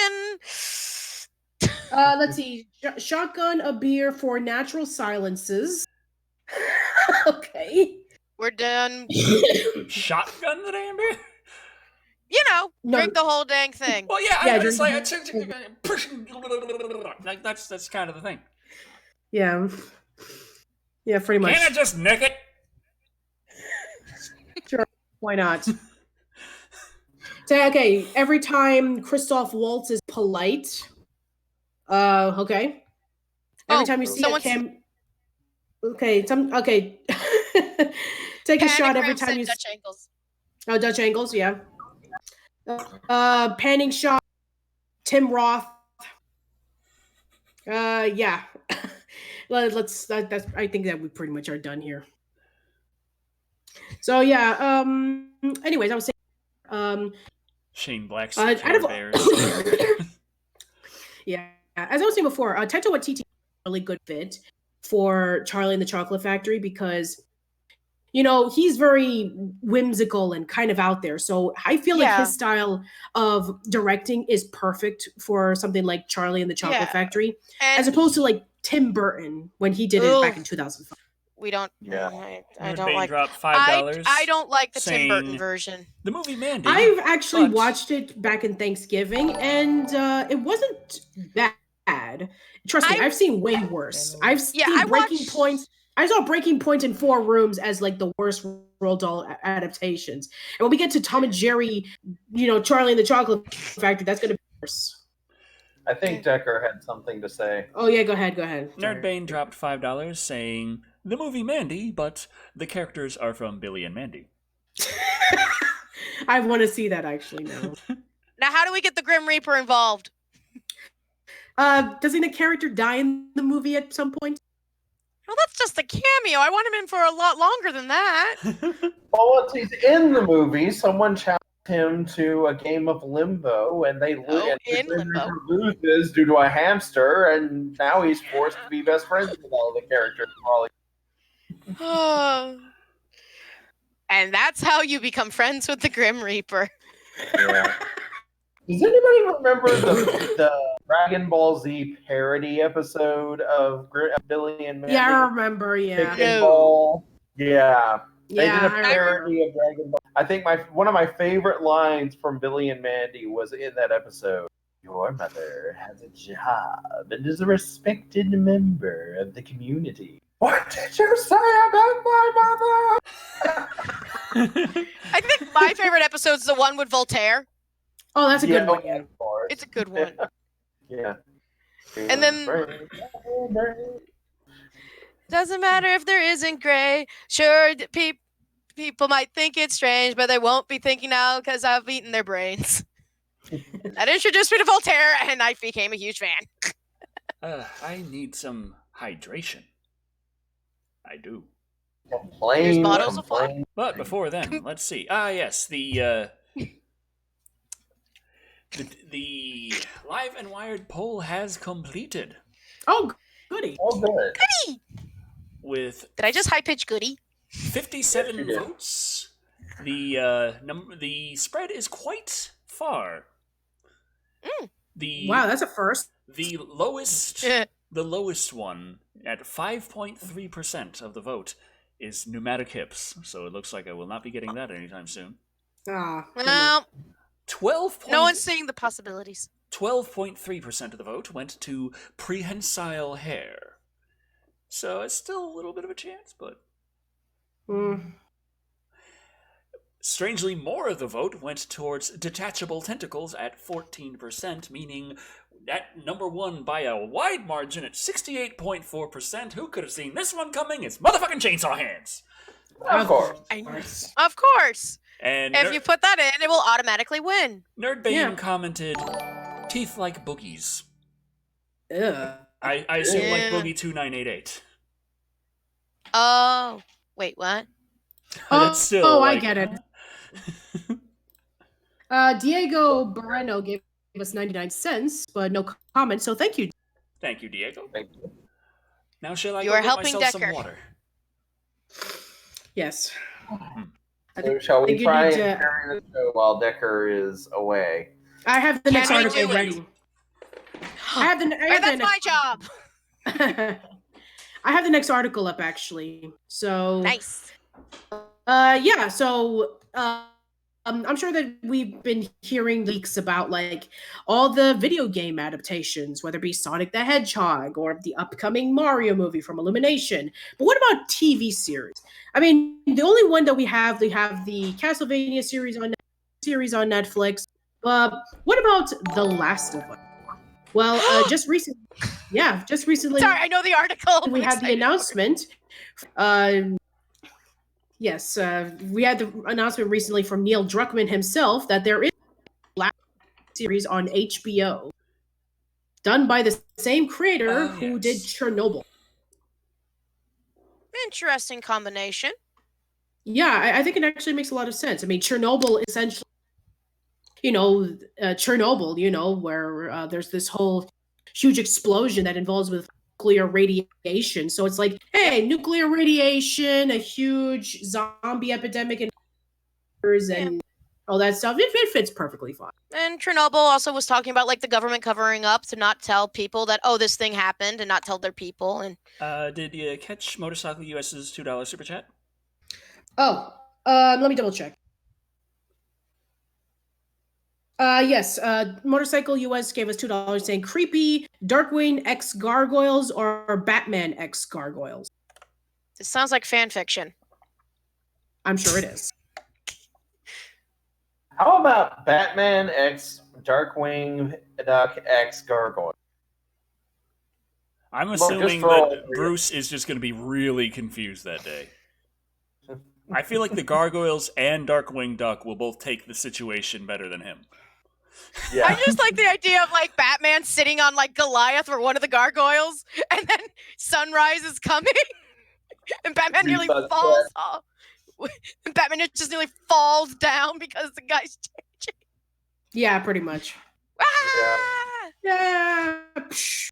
Or Darkwing Duck Darkwing Duck will have the more Batman will have the more muted reaction, but it will be funnier. Darkwing Duck will have the more spastic reaction. He'll be like, "I am the terror that flaps in the."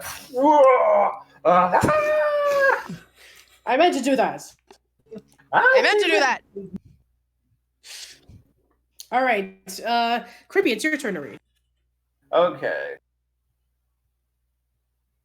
Ahem. The pair will write and executive produce the adaptation of the Sony PlayStation video game. Well, this article was short. Man. I like this article. The creator It's better of than the the one acclaimed, creepy one. the creator of the acclaimed limited series Chernobyl is reteaming with HBO to adapt the hit video. Excuse me, sorry about that. Redacted. The Last of Us. In a rare development in the world of video game adaptations, the writer and creative director of the game, Neil Druckmann, is also involved and will work with Mazin to pen and executive produce what is intended to be a series, as opposed to a game, a movie, any of those. Yeah, sure. Please let Hugh Jackman be in it. Yeah. Carol Strauss will also executive produce, along with Evan Wells, president of Naughty Dog, the Santa Monica-based developer of the game. The project is a co-production with Sony Pictures Television in association with PlayStation. It will be the first television series from PlayStation Production. Ooh, that's a lot of production. If that's going to be your first production, make it The Last of Us. It's already really good and heart-wrenching. Mm-hmm. True. Sony and Naughty Dog's The Last of Us, which bowed in 2013, garnered critical praise for its engrossing tale of the post-apocalypse, centering on the relationship between Joel, a smuggler in this new world, and Ellie, a teenager who may be key to a cure for a deadly pandemic. Joel, a hardened survivor, is hired to smuggle the 14-year-old girl out of an oppressive quarantine zone. What starts out as a small job becomes a brutal, heartbreaking story as they traverse the U.S. and depend on each other for survival. Dark Solid X on Twitch dropped 100 bits, said Decker, Batman fought the Ninja Turtles, went face to face with a god, Darkseid, and his best friend is an alien, Superman. I'm sure a talking duck and a talking gargoyle wouldn't confuse him. Yeah, he's also friends with Martian Manhunter. That's also an alien. I think he's also fought the Predator before. True. The HBO series will cover, and come to think of it, the plot of it, and when you RoboCop. read it out loud like that, it sounds like the plot of a Stephen King novel. What? The Last of Us. Oh, yeah. I really like it. Sorry, continue. The HBO series will cover the events of the original game, which will be written by Druckmann, with the possibility of additional content based on the forthcoming game sequel, The Last of Us Part 2. I can talk! Redacted. Which is set to be released May 29th.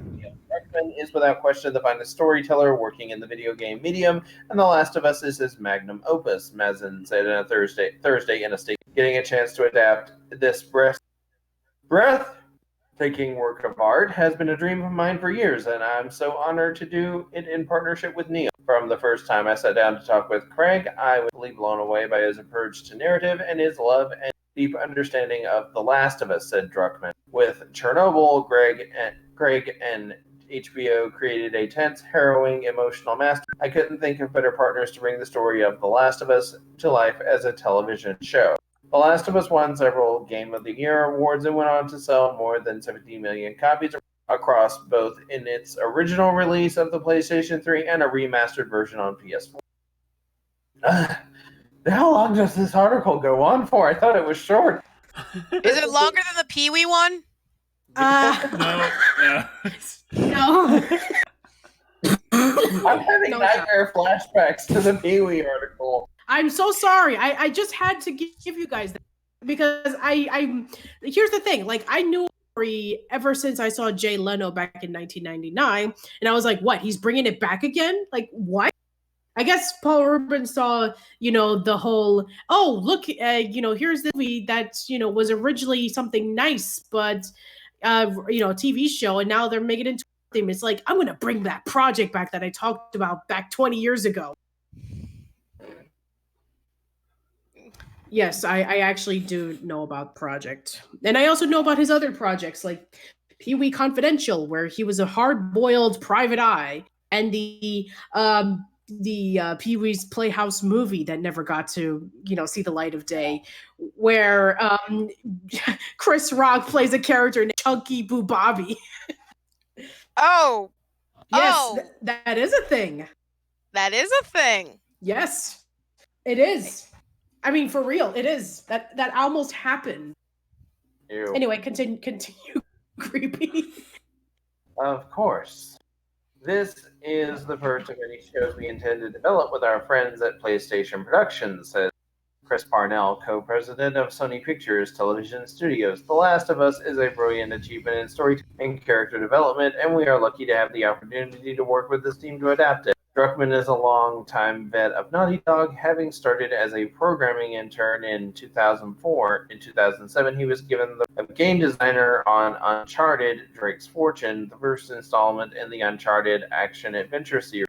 In 2013, Druckmann created The Last of Us based on a concept he developed as a student at Carnegie Mellon University. Okay. Mazin's Chernobyl tackled a bleak and complex true-life event and became a must-see for HBO. The Effect won an Emmy for Outstanding Limited Series, as well as one for Mazin for Outstanding Writing. He also won a PGA award and a WGA award for Chernobyl. Okay. Yeah. No, you're good to go. Yeah. I'm wondering if they're...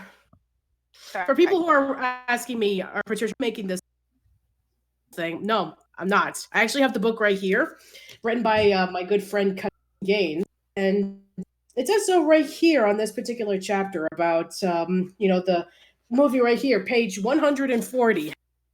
So yeah, according to Rubens, El Chunky Boo Bobby, if the film gets made, would have been played by Chris Rock because he was a huge fan of Pee-wee's Big Adventure.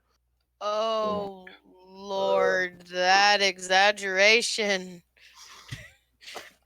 Okay. Anyway, about The Last of Us. Yes. Okay, so I'm actually really excited for this because not only is Neil Druckmann going to be writing and being a part of it, but also I think it makes a lot of sense. I mean, I think that people have been pretty burned out Walking Dead ever since Redacted's death. So I think that they need something new to kind of like offset the incident. And also, I think that, the fact that Game of Thrones ended in such a wish-washy note. Meh. Yeah, there you go. I think that something like The Last of Us would be great to feature for sure. I'm wondering if like HBO is trying to get like a hardcore audience again, like they had with Game of Thrones, and they're trying to try to get those people back. Because I have a funny feeling like after the Game of Thrones incident, people were unsubscribing from it. Unsubscribing from HBO. Is it a subscription base? Yes, I think it is. I don't understand HBO. I don't own it. Well, you have to call it from your cable provider. So. So yeah. Anyway, exactly, for sure. I mean, I think that the project that the creators of Game of Thrones are working on was like, yeah, let's not do it. You remember that whole thing about remember that series that they were pitching? It's like, we're gonna have it in an alternative future in which, like, in the Civil War, the South actually did win. Yeah. Oh, I'm gonna go bury myself somewhere now. Yeah, I think that I think that didn't happen for a reason. I wonder why. God, it's like this one comic my ex-boss wanted to write up, which we will not talk about. Okay, let's not. So, anyway, The Last of Us as an HBO show, it's like a lot of The Last of Us it's like the cutscenes and stuff look nice. Not gonna say they don't. But call me old-fashioned. I like my movies to be movies, and I like my games to be games. So, Last of Us can look as pretty as it wants, and it can have as nice-looking cutscenes and what have you. There are plenty of things it does with the characterization and marrying it to the gameplay that I feel it does right. Yeah. But it's never been something that I really wanted to pursue. It's just I'm looking at it like, yeah, it looks like a decent enough game, but it's not really up my alley. Sure. Doing it as a show, then it comes up to like, okay, with the story itself, is that going to be enough? Because the interaction part that does play a lot into its appeal as a game. There are people who like that kind of thing because there is a lot of exploring. You have to go to empty house stuff, and my fiance likes The Last of Us. She really likes games like that, but it's mainly because she just doesn't fucking care about movies. She is like, if I'm gonna be spending this much time with this story, I'm gonna be having fun while I do it, and I'm gonna be making choices. Sure. That's the way she looks at it. So, it's like it's just kind of funny to me seeing Sony dipping their toes in like, we're gonna make a series of that, TV series of this, and I'm looking at this like, okay, so getting into the 8th generation of gaming, Microsoft shot themselves in the foot like 20 times by going full-on TV with the Xbox One, which no one fucking wanted. And now it seems like Sony's going full TV mode with their gaming stuff now, just in a different way. And it's in a smarter way, I'll say that. It's they're not coming out saying, hey, your PlayStation 5, well, it'll be great for watching ESPN. Yes, because that's what I want to do with my PlayStation. But, yes, I want to watch. I want to watch. I guess still the similarities I see there. They're just like, I guess that's why the Microsoft Smart Glass didn't take off. Oh yeah, that was the thing, wasn't it? Yes, it was. Oh yeah, I wondered whatever happened to that. Is that the one where basically they said you could connect to any of your smart devices to whatever the game was or something? Something like that, or maybe it was the other thing. Oh, $20 from Christopher Hendizel. Love the show. Thank you very much. That is, we can get ourselves a single roll of Scott toilet paper with that. Oh please! It'd be one ply.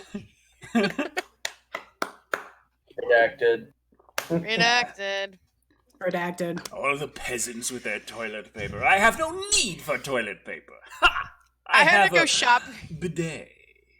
Oh, fancy. I remember.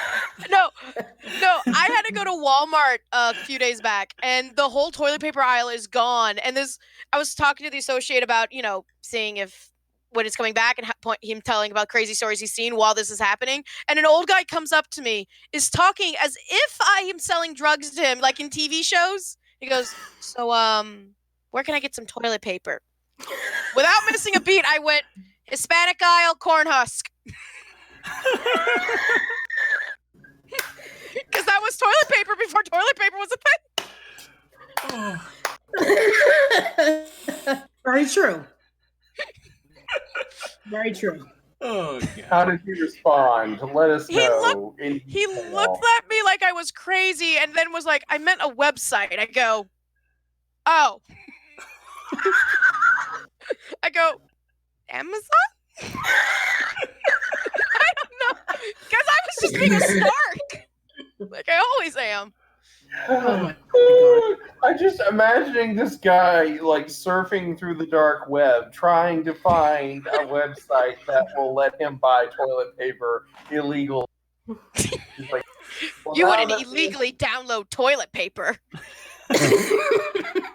Very true. Oh man, does talk about that take me back? I can't remember if I ever told the story, but does anybody remember the time when, like, in the early 2000s when the government was starting to really it was post Napster, when the government was really starting to come down on like file sharing, anything, like obtaining any kind of media, any kind of file illegally, they called it illegal downloading. Well, I remember.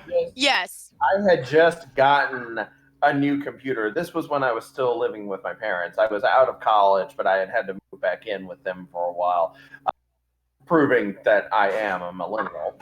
But I had just gotten a new computer that I bought, and so apparently my mother and my oldest sister had heard this news report, and so they barge into my room without even knocking, and then they start ranting and raving about how apparently, according to a news report that they had just heard, it was now illegal to download anything off the internet. Oh wow. Now, I know that everyone here is aware of this already, and probably most people who are watching, but just, to a clear picture for everyone, just to be clear, downloading by definition is to receive information from an external source. So anytime your computer is online, whether you are saving information to your hard drive or just downloading it to your screen, you are still technically downloading. So I told some friends of mine from college about this revelation that they had had. And for like the next several months, we would all get a good chuckle about it because they would ask me every time we saw each other, "Hey, is it still illegal to use the internet at your house?" Got some comments on Twitch from Thick Black Daddy. Says, "You need some colors in here. All it is brightness." Insert another black joke here. Wakanda forever! Hands out sunglasses. And I just wanted to mention, Thick Black Daddy, glad you're here. Got some things I want to say. The EDF series is currently on a little sale on Steam. So that's EDF 5, 4.1, and Iron Rain. Insect Armageddon, they don't count, but then again, for some reason, no one counts Insect Armageddon. But yeah, there's 50% off for all that. Nice. You can get and Wing Diver the Shooter. You can get Wing Diver the Shooter for like $2.80. You can get EDF 4.1 for like $10. EDF 5 for $30. EDF Iron Rain for 27 or so. Mm-hmm. And I saw the message and just broke as hell. Yes, that is true, but I got myself Iron Rain before I went to do my taxes, so that I'd be able to say, well, I got that, and I'm not broke yet. So I'm going to have to wait a couple weeks before I can actually pay the IRS. But point is... IRS, if you happen to be listening in on this... it's because now I have Iron Rain on PC, which means I can play multiplayer with you over this internet thing. I just have to actually get my character up because I'm a newbie with like nothing special going on. So yeah, I have like no points or equipment. Savage Tiger 13 gave us $20 saying, hard to say the solution. Hold on, my eye kind of. Yeah, hard to say the solution for killing Patrick. In Species 2. Was beyond stupid. Okay. Yeah, let's see. Oh man, my eyes are starting to blur up a bit. Can somebody read this? Okay. I got it. Says, thank you. Okay. Says, have to say, the solution for killing Patrick in Species 2 was beyond stupid. Gamble is a carrier for a disease. He doesn't have it. They kill the bad guy with diseased blood that doesn't have any disease in it. Oh, okay. It was his genetics. He had the marker for sickle cell, but it's a recessive gene, so he needs someone. It's not presenting in him. So 2 people need to have the sickle cell gene in order for it to come forward and be a problem. So he had the genetics of it, but he didn't present the disease. So also in terms of a disease, it's like that's another thing. Is like there's plenty of fucking diseases out there that was like I said in the review. Is like hell. It worked on the Martians in War of the Worlds. That's how they beat War of the Worlds with a redacted. Gotcha. Yes. A very simple redacted, though. True. But a redacted nonetheless. Yes. All right, I have the next article up for Decker.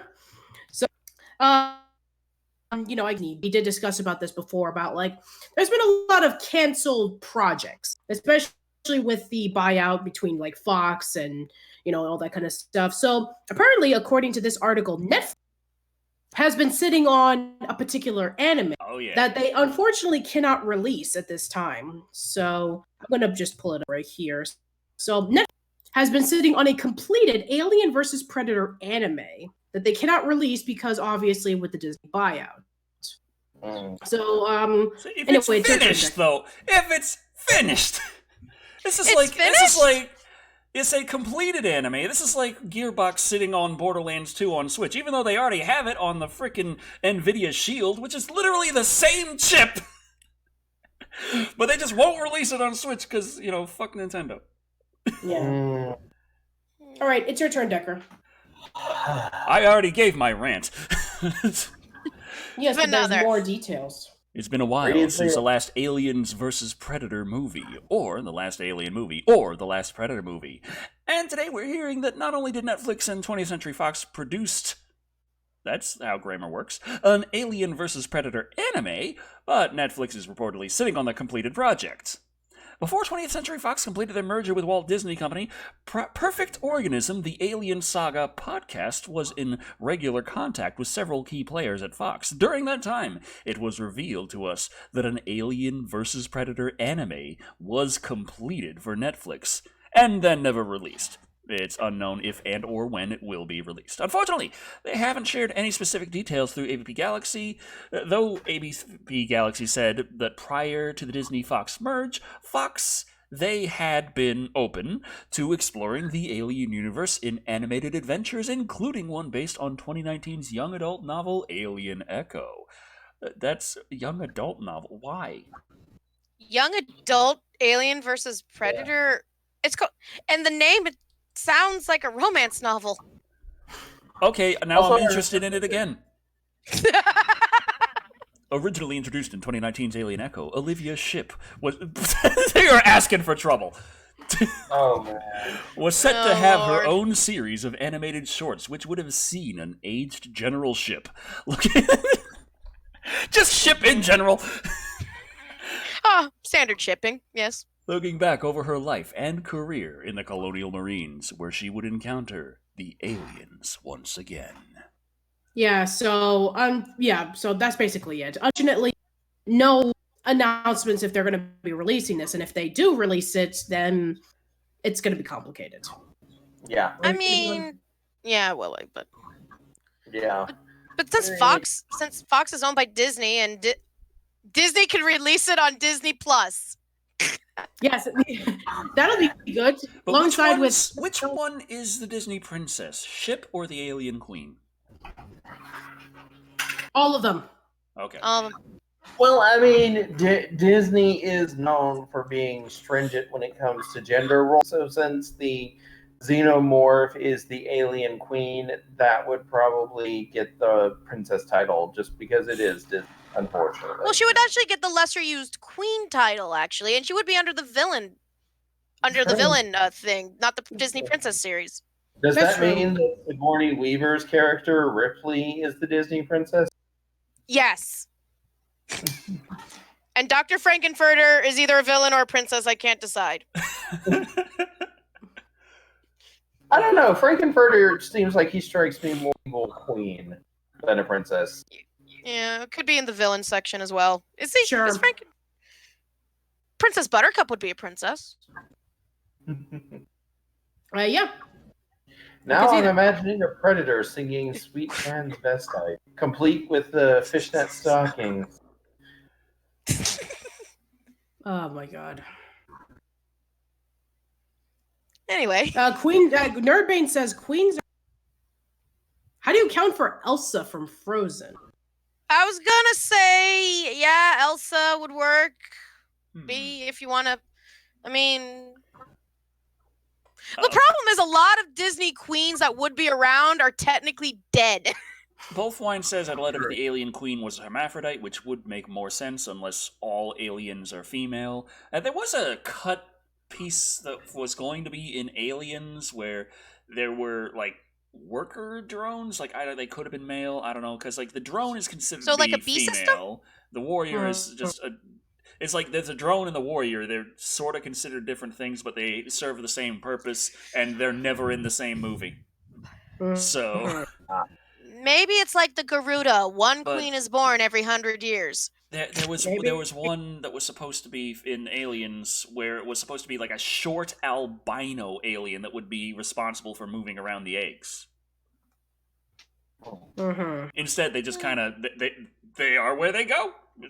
I don't know how they got there. They're just aliens. Yeah, alien. Aliens. Don't question it. All right then. Prometheus doesn't exist. They just poured some goo on the wall. I don't know. Some guy, this white guy, just drank some weird stuff and exploded. Hate when that happens. Everyone, the air's right. breathable. You know what to do. Yep. Why are you doing that? Is there air? Can you breathe? It's an alien Galaxy planet. Quest. Is there air? You don't know. It's a great movie. And then Tony Shalhoub is just going, seems fine. But that still can't top what's in fucking side me. What's in fucking side me? What's in fucking side me?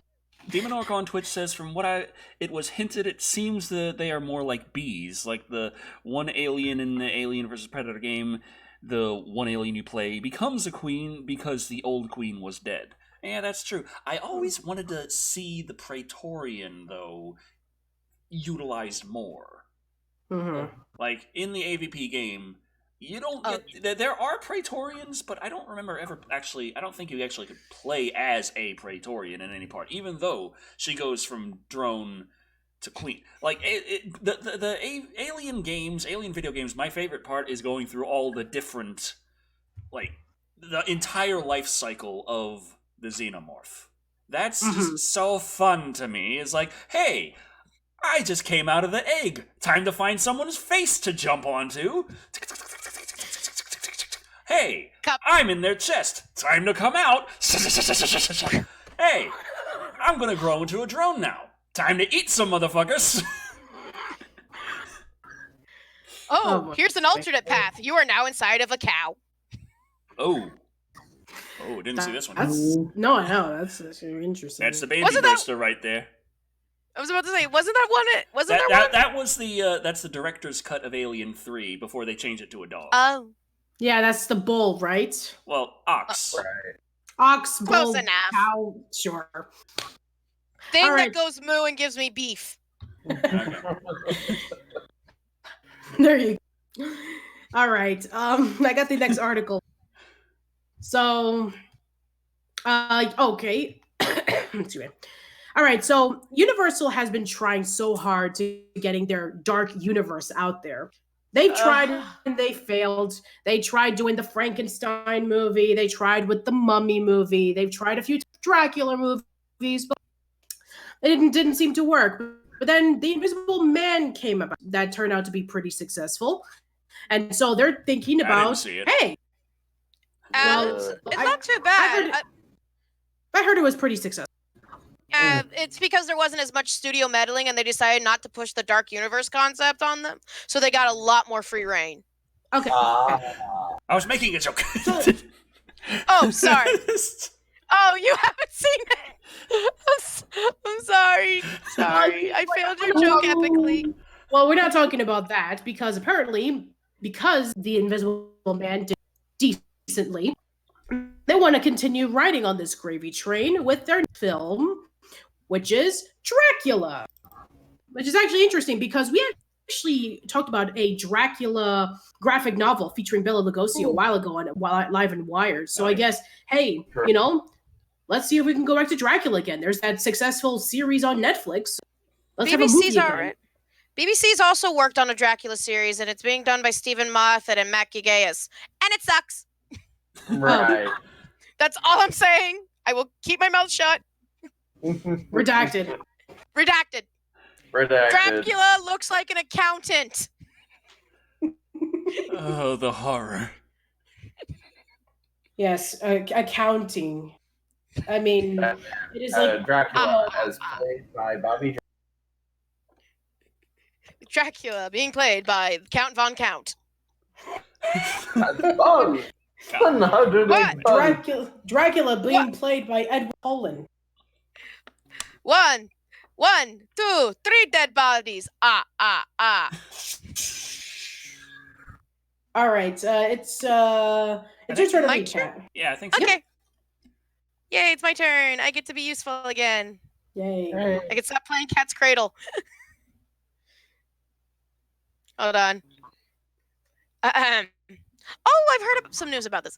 Karen Kusuma will tackle the story of the charismatic Count, with Blumhouse producing and Matt Manfredi and Phil Hay writing the script.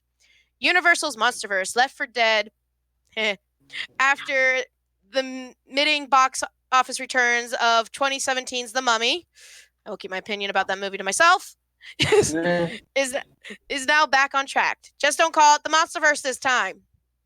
On the heels of The Invisible Man's #1 opening on February 28th at its $98.3 million haul so far, Universal is taking steps to revive its fabled stable classic monsters for the big screen.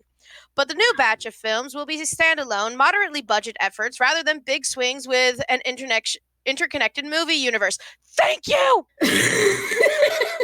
I'm sorry, I'm sick of this stupid Universal connection thing. Just let me watch a movie and be over with it.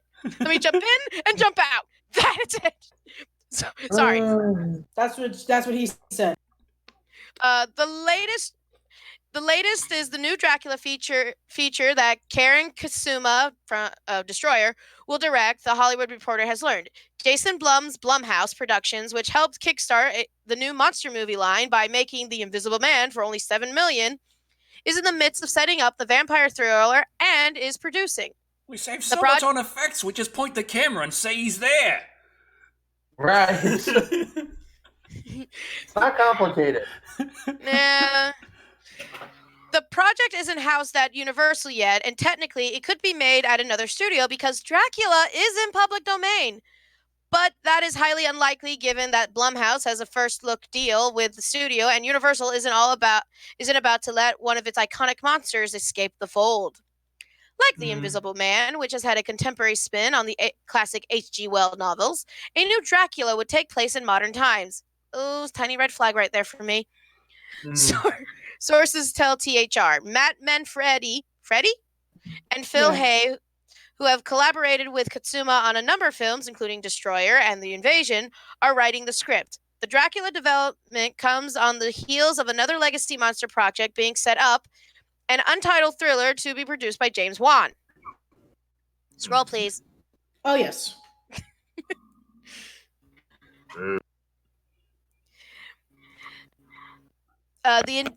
The agenda takes a filmmaker-driven approach to the characters as opposed to a star-driven strategy. Thank you! Wow. It's like they're learning how to make movies all over again. It's a miracle, everyone! Something Universal tried when it released the 2017 Tom Cruise vehicle, The Mummy. The movie's middling reception at $409 million worldwide off of a $125 million budget derailed a plan for an interrelated movie universe a la Marvel, which stars such as Johnny Depp, Angelina Jolie, and Javier Bardem. Javier Bardem. Thank you. You're welcome. Now, instead of hearing pitches and reading scripts that tie the monsters together, Universe execs are telling filmmakers that storytelling is the star. Thank you. Really?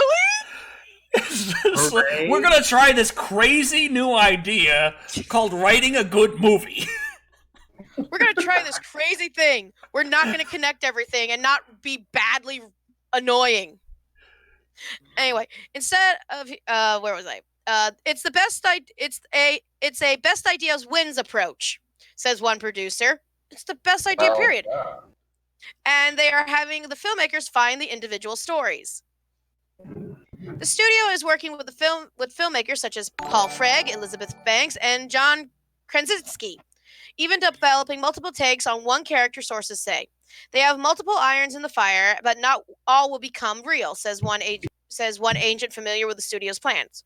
So they could have like multiple ideas for Dracula, and like only one might come out. Yeah. Maybe. America's Next Top Dracula.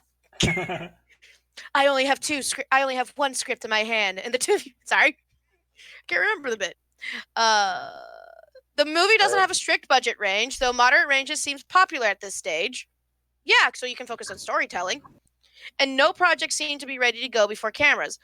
Though an Invisible Man sequel from the director Lee Whannell is inevitable, even if the talks haven't begun, and Whannell is being eyed for other MonsterVerse titles. I thought we weren't supposed to call it that. Getting the universe right had until recently proved elusive for Universal, even with a headliner such as Dracula. The studios most recently tackled the blood-sucking count with the 2014 Luke Evans starred Dracula Untold.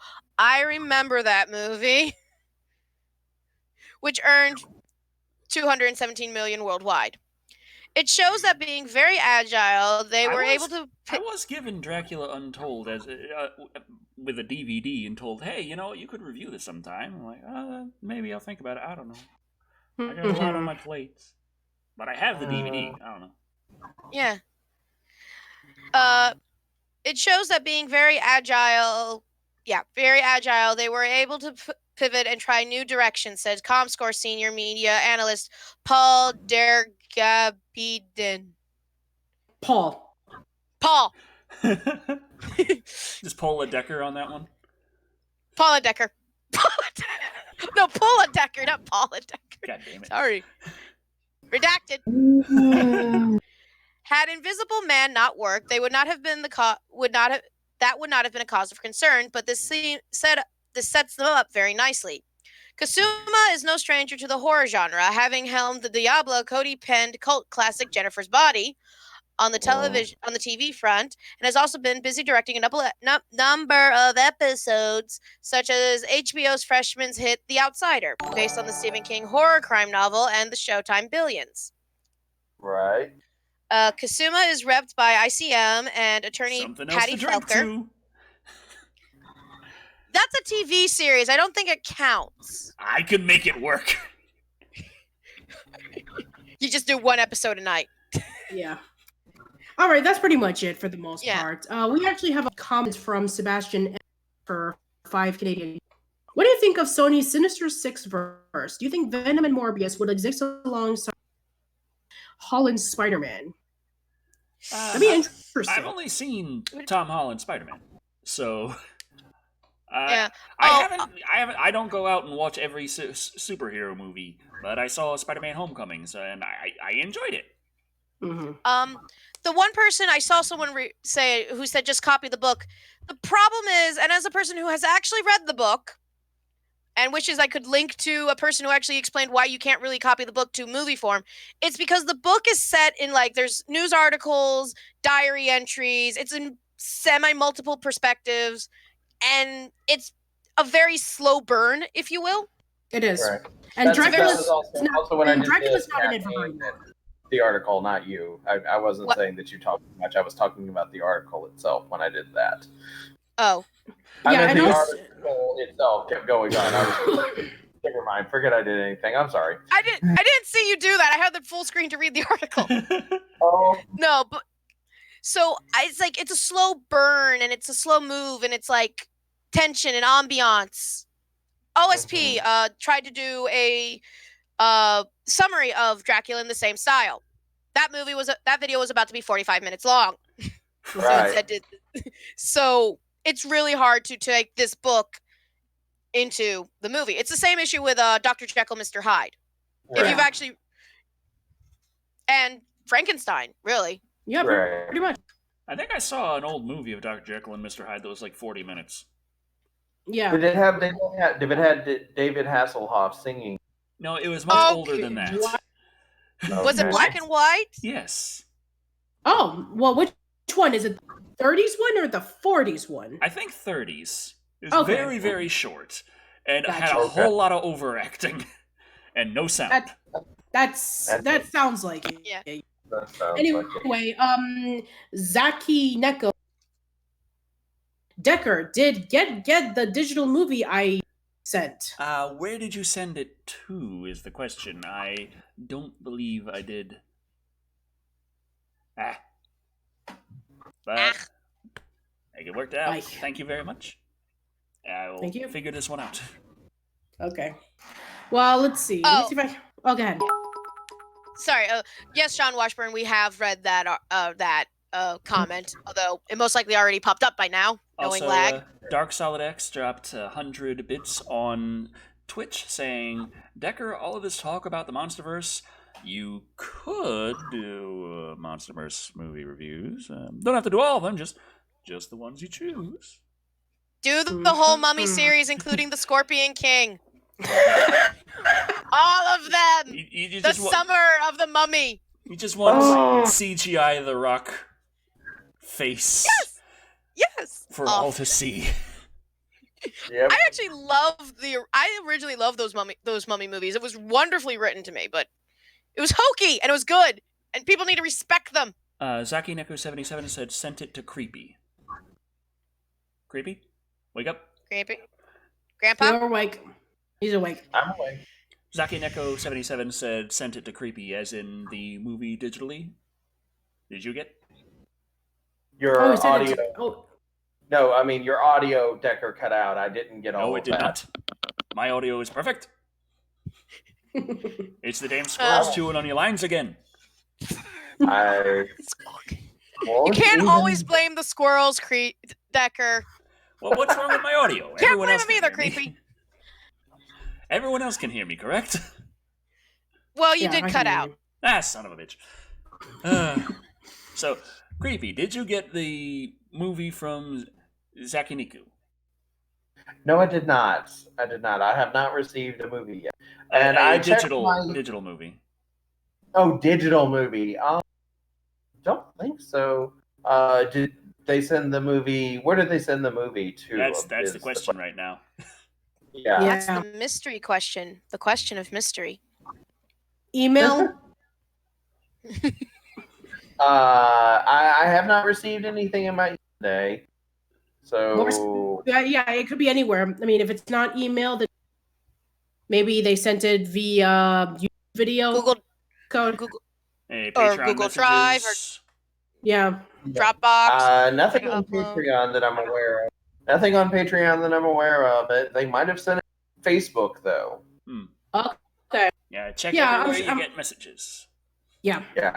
And now I did send. No, I did. I haven't checked my. I did check my Twitter, my Facebook earlier today, but that was like not long after I got up. It might have, come after that. He said your Facebook message. Oh, Okay. there we go. Oh, People thank would still you. use Facebook. Says the one who has a Facebook business page. Sure. All right. And Jekyll and Hyde most likely the 1920 film starring Sheldon Lewis, says Michael Wolf. Okay. Oh, okay. Oh, That makes sense. okay. Yes. If it was short and hokey, then most. Yeah. Yeah.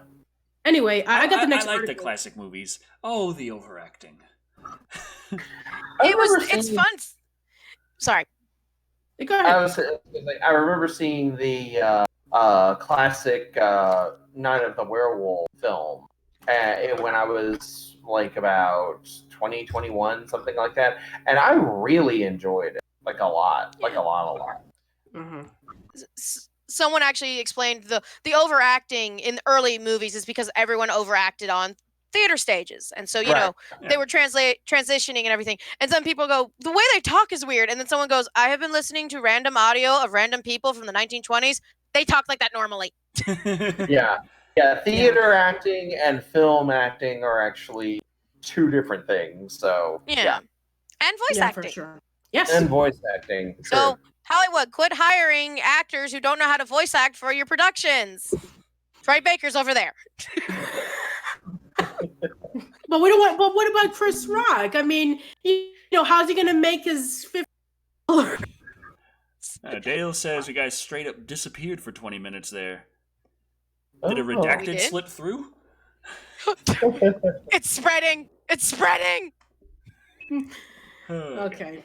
Well, I have the next article up, so let's see. It says sent Creepy a Go copy ahead. of Deadpool 2 and Decker the Jay and Silent Bob reboot. Ooh, now that's something I'm interested in, you guys. The summer of Jay and Silent Bob. Oh man, That means he can do Dogma. Clerks, Dogma! Mallrats, Chasing Amy, Dogma, Jay and Silent Dogma. Bob Strike Back. Mm-hmm. What else? Oh, of Dogma. course, Scream 2 or Scream 3? Which one were they in? They were in a Scream movie? Yeah, they were just a cameo appearance, but still. Mm-hmm. I can't remember the name of the one character, but she's going out and Jay and Silent Bob are there waiting in line to get in, and Jay looks and says, "Yo, look at that! It's the Asian bitch Tommy, Johnny fucking Chung, yo, Yanni, more. I can remember the line. It's like, what's the words? Speak, you ignorant fuck!"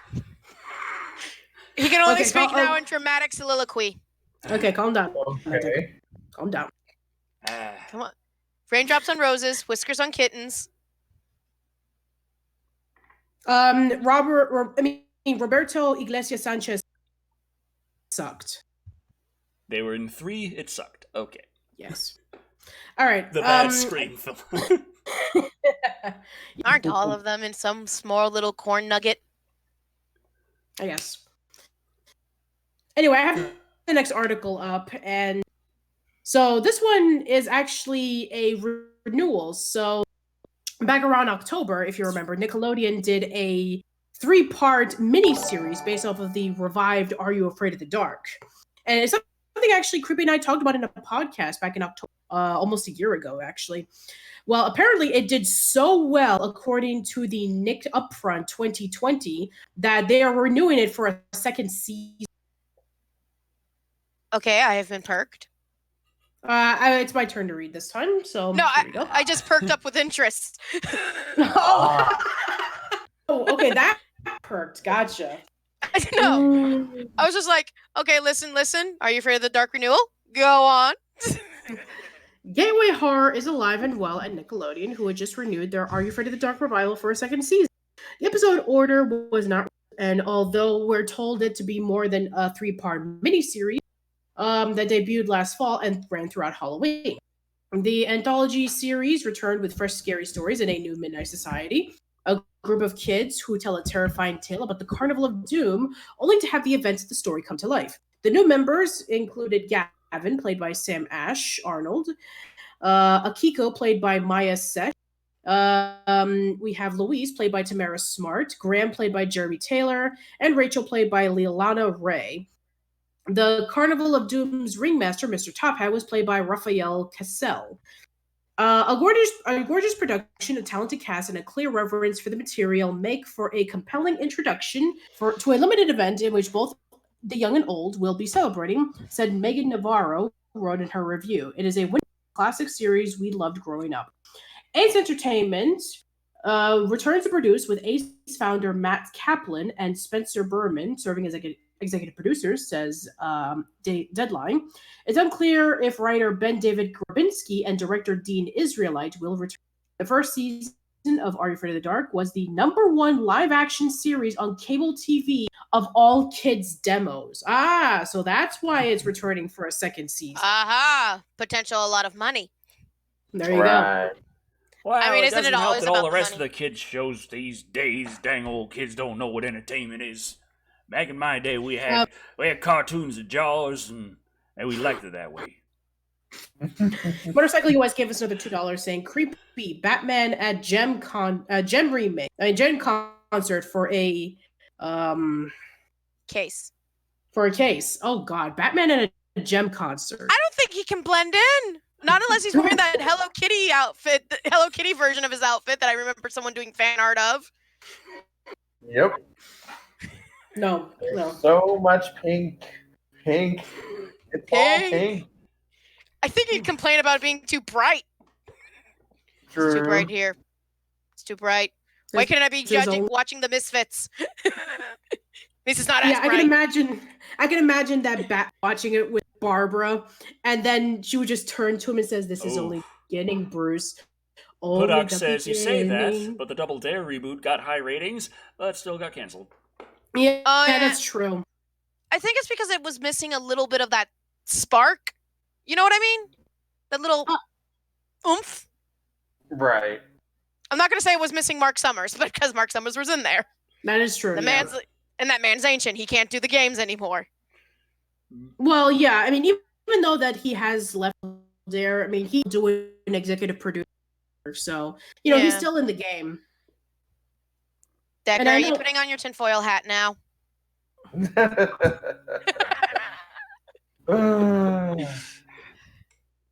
Anyway, but yeah, Creepy and I, we actually did see the Are You Afraid of last year, and we did enjoy it. Actually, we thought it was actually not only a great way to revive the dark, but also it was a refreshing way of telling the story. It was definitely reminiscent of like Tales of the Silver Sight, the season 7 episode of Are You Afraid of the Dark, in which the story actually came to life, as opposed to them just sitting around a campfire and just telling the story. So, I mean, I'm actually curious about how they're going to do this, because that was actually one of the things that I was talking to for a group of people who used to do an Are You Afraid of the Dark podcast, but now they're apparently going to be doing it in more episodes. So it's like, now they've been brought back. By the way, the Are You Afraid of the Dark podcast is called You Scared of This? I highly recommend that you check it out. Anyway, but I think that for the most part with Are You Afraid of the Dark, I think we were talking is, if they ever brought it back, it would be really intriguing. But if it was just a one-off thing, then I'm glad that it was satisfying, because 2019 was actually pretty good when it came to like its TV movies. There was Rocko's Modern Lifestyle to Cling. There was Invaders Zim Enter the Florpus. And then the SpongeBob Broadway musical actually had a TV production, which was good. All of them were excellent, by the way. So, although they did cut out one scene in the Broadway production on the TV show. I mean, that does tend to happen, unfortunately. No, it was a super high level sexual innuendo one with Karen and Plankton. So I'm like, yeah, I don't mind. Okay. This is not me complaining that I got cut. I'm just saying, yeah. Fair, good point. Good. You okay, Decker? I think. Decker's turned into a gremlin. Who gave him water? Who fed him after midnight? Oh crap. Anyway, I'm actually curious about how this would turn.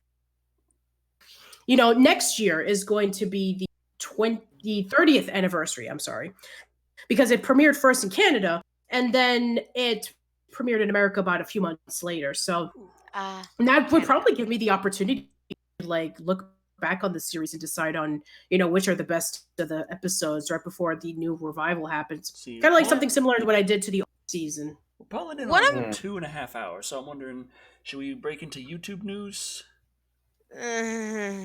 Oh, good. We've already talked about Redacted.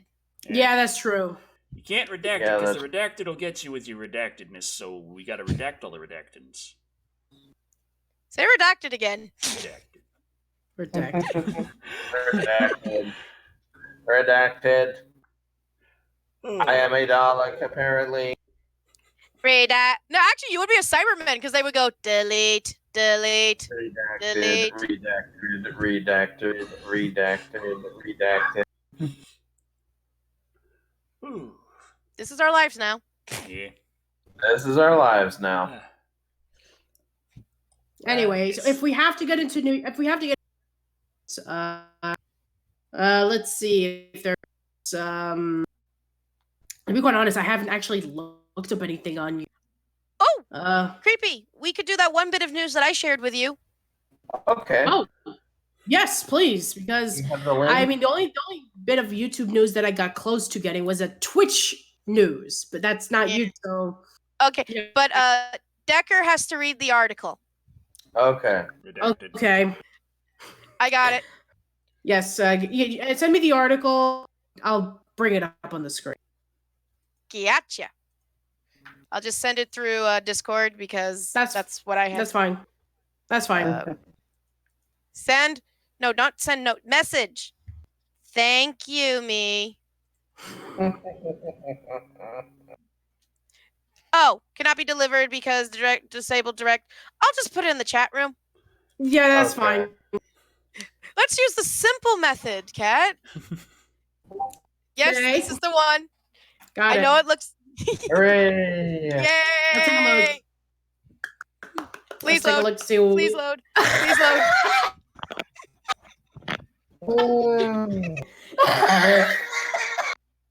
No, Oh my Patricia.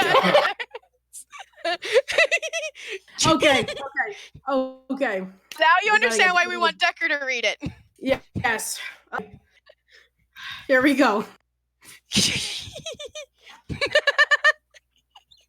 Oh my God, no. Okay. What have you done?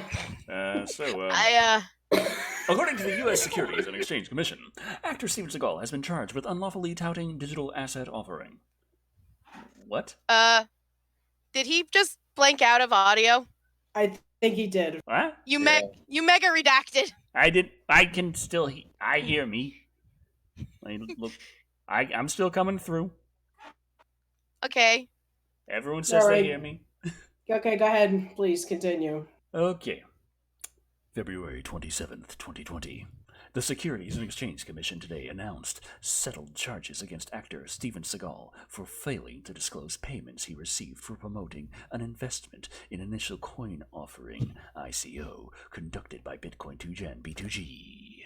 The SEC's order finds that Steven Seagal failed to disclose he was promised $250,000 in cash and $750,000 worth of B2G tokens in exchange for his promotions, which included posts on his public social media accounts encouraging the public to not, quote, miss out on Bitcoin 2Gen's ICO, and press release titled Zen Master Steven Seagal has become the brand ambassador of Bitcoin 2Gen. A Bitcoin 2Gen press release also included a quotation from Steven Seagal stating that he endorsed the ICO wholeheartedly. These promotions came 6 months after the SEC's 2017 DAO report warning that coins sold in ICOs may be securities. The SEC has also advised that in accordance with the anti-touting provisions of the federal securities laws, any celebrity or other individual who promotes a virtual token or coin that is a security must disclose the nature, scope, and amount of compensation received in exchange for the promotion. Okay. We just wanted to torture you with Steven Seagal news. Pretty much. There was a picture that came with it on Twitter, which, if I may creepy quote you, saying, "If I ever get this many hair plugs and this bad of a dye job, please tell me." So these investors were entitled to know about payments Seagal received or was promised to endorse this investment so they could decide whether he may be biased, said Christina Littman, chief of the SEC Enforcement Division Cyber Unit. Celebrities are not allowed to use their social media influence to tout securities without appropriately disclosing their compensation. The SEC's order finds that Seagal violated the anti-touting provisions of the federal securities laws. Without admitting or denying the SEC's findings, Seagal agreed to pay $157,000 in disgorgement, which represents the actual promotional payments, plus prejudgment interest, and a $157,000 penalty in addition, which tells me he's still about $700,000 in the plus, but okay. Seagal agreed not to promote any securities, digital or otherwise, for 3 years.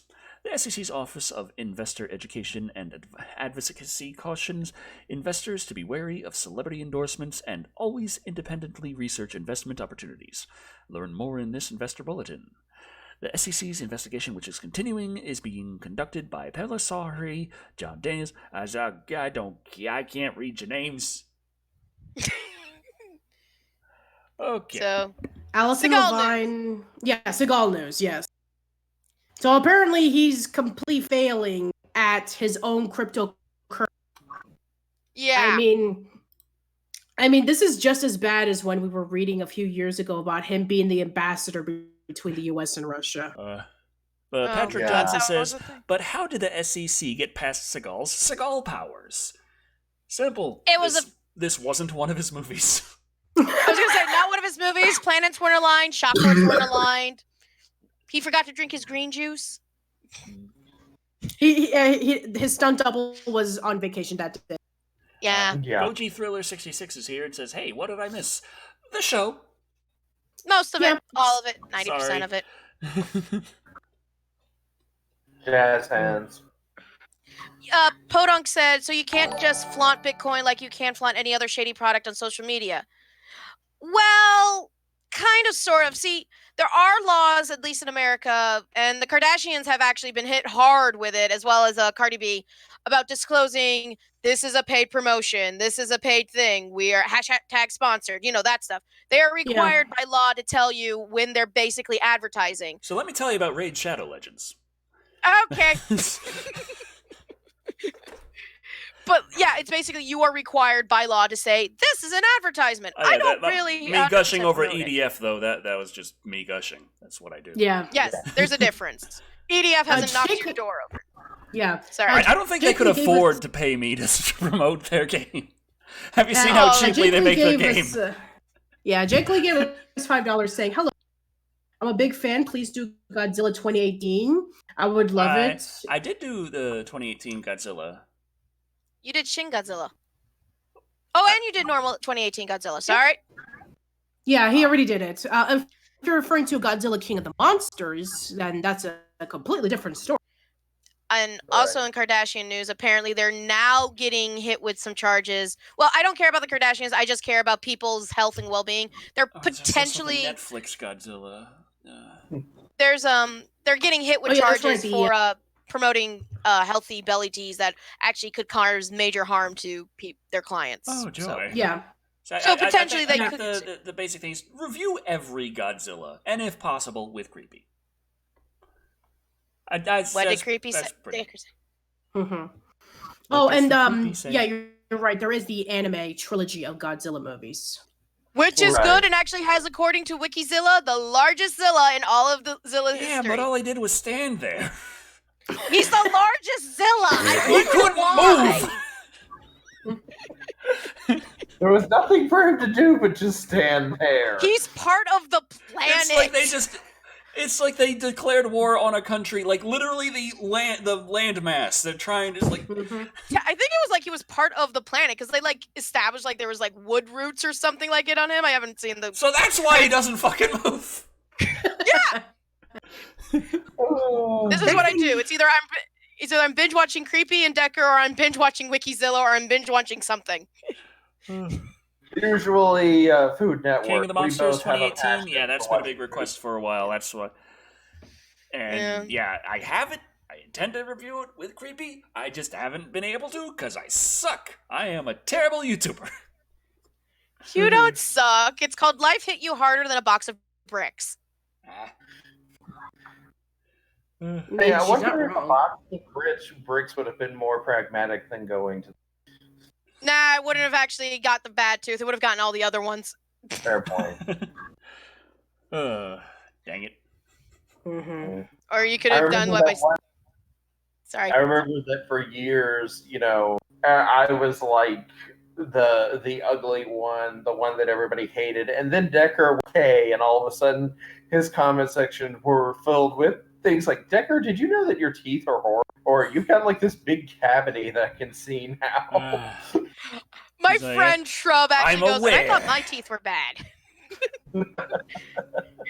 It's called being horrifically malnourished as a child. These things happen, and they cause long-term effects. And they're very expensive to fix. Yes, they are. I also had to go through a bunch of dental work. Dear God. It's like my next thing I gotta get done is scheduled for, I think, May, and it's gonna be a little bit under $1,000. Well, that's good. Yeah. So I mean, I actually have to have one of my wisdom teeth pulled after out. that, after that, I think I'll be at like 12,500. No. After that, I'll be at 11,500 left to go. I'm surprised. I'm currently at 12,500. Decker hasn't just gone. Just give me dentures. Just give me the porcelain teeth. Drill my teeth down, make them into pointy bits, make the porcelain teeth for me. I'm trying to go about it in a way that's going to cause the least amount of medical problems later on. Because if I have no teeth and I just have dentures, then my jaw will deteriorate. Good. He's gonna pull a George Washington. We're gonna get the hippo ivory teeth next. I was gonna say, what type of ivory would you like? Necker? Elephant, hippo, giraffe, rhino. Don't forget to, if you go to the George Washington, forget to lacquer after a meal. Oh yeah, you have to do that. Also, you got to remember to admit anytime you chop down a cherry tree. God damn it! I like doing that in secret. Nope. If you're going full George Washington, you've got to freaking admit. Although you can chop any other tree, just you got to be honest about the cherry tree. George, did you chop down the cherry tree? I cannot tell a lie. Yes, Papa, I chopped down the cherry tree. Okay. Fucking why? Asshole, that was our food.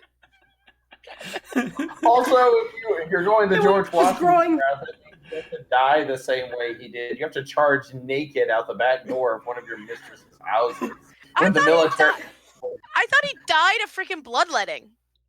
Well, he got ill. No, and they bled him. I don't know. Yeah, It's been a while since I watched Hamilton. Right, they may have tried to use bloodletting on him, but what happened was he was at a mistress's house, and the military came looking for him. So to get away, he ran stark naked out the back door into the blinding snow, and I think he caught pneumonia from it. So, he was real bad sick from it. They may have tried bloodletting as a way of curing him. That was an acceptable way of trying to cure people of diseases at once upon a time, but obviously it did not work, because when you have less blood in your body, well, it's not as healthy or as strong. Oh, God. Although Michael Wolff says, I cannot tell a lie. I'm doing drugs! Clip that. Someone. Twitch. Clip it. We need it for posterity. I cannot tell it. That's Rob Zombie Washington. Hey, Decker. I cannot tell a lie. Redacted. Redacted. I cannot tell a redacted. I cannot redacted tell a redacted of redacted. Now we're going crazy. Yeah. Oh, well, we were there for a while now. Good point. Pretty much you. All right. Imagine if I had just like a Hollywood smile, how much larger the channel would be doing, and it was just like, damn you. Cruel fates! I have to rely on my goddamn personality! Yeah!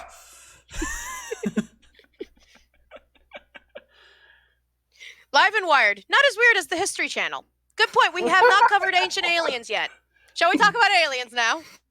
We talked about aliens and predators and how they're anime, but we can't see it. That's true. Yeah. We have aliens and predator in anime. We swear. We're not allowed to show you, though. No. Oh. Hold on. Okay. 1 second. You got a crick in your back or something? What's going on? No. Get over here.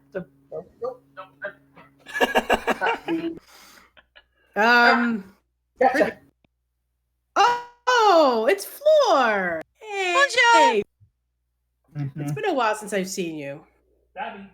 She is enormous. Are we supposed to be showing our pets now? Because I don't have a pet anymore.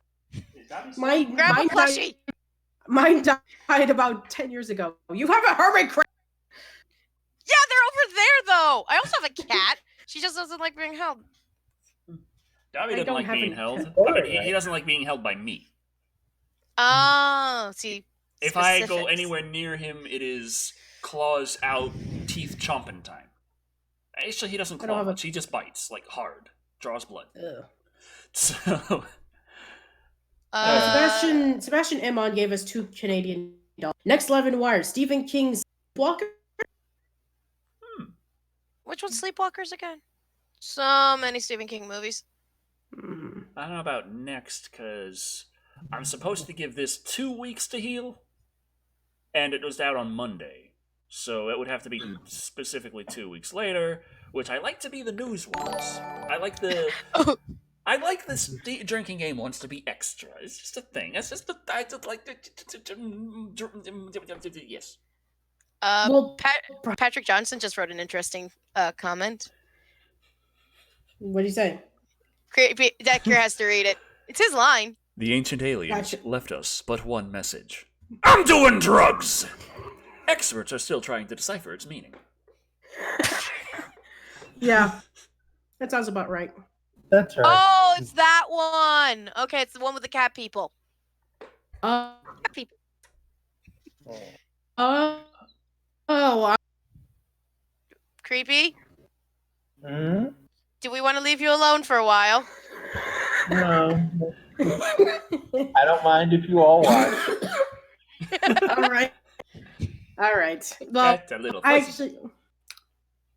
All right. So while that happens, I found another article. I know. Okay, we got 15 minutes. 15 minutes to the 3-hour mark, so. All right. Bye, kitty. Okay. you're All free right. now. Kitty. All right. I got an article. This is actually really interesting. So it's from The Verge, and they said an alternative history. So Ah! Why are we eyeing?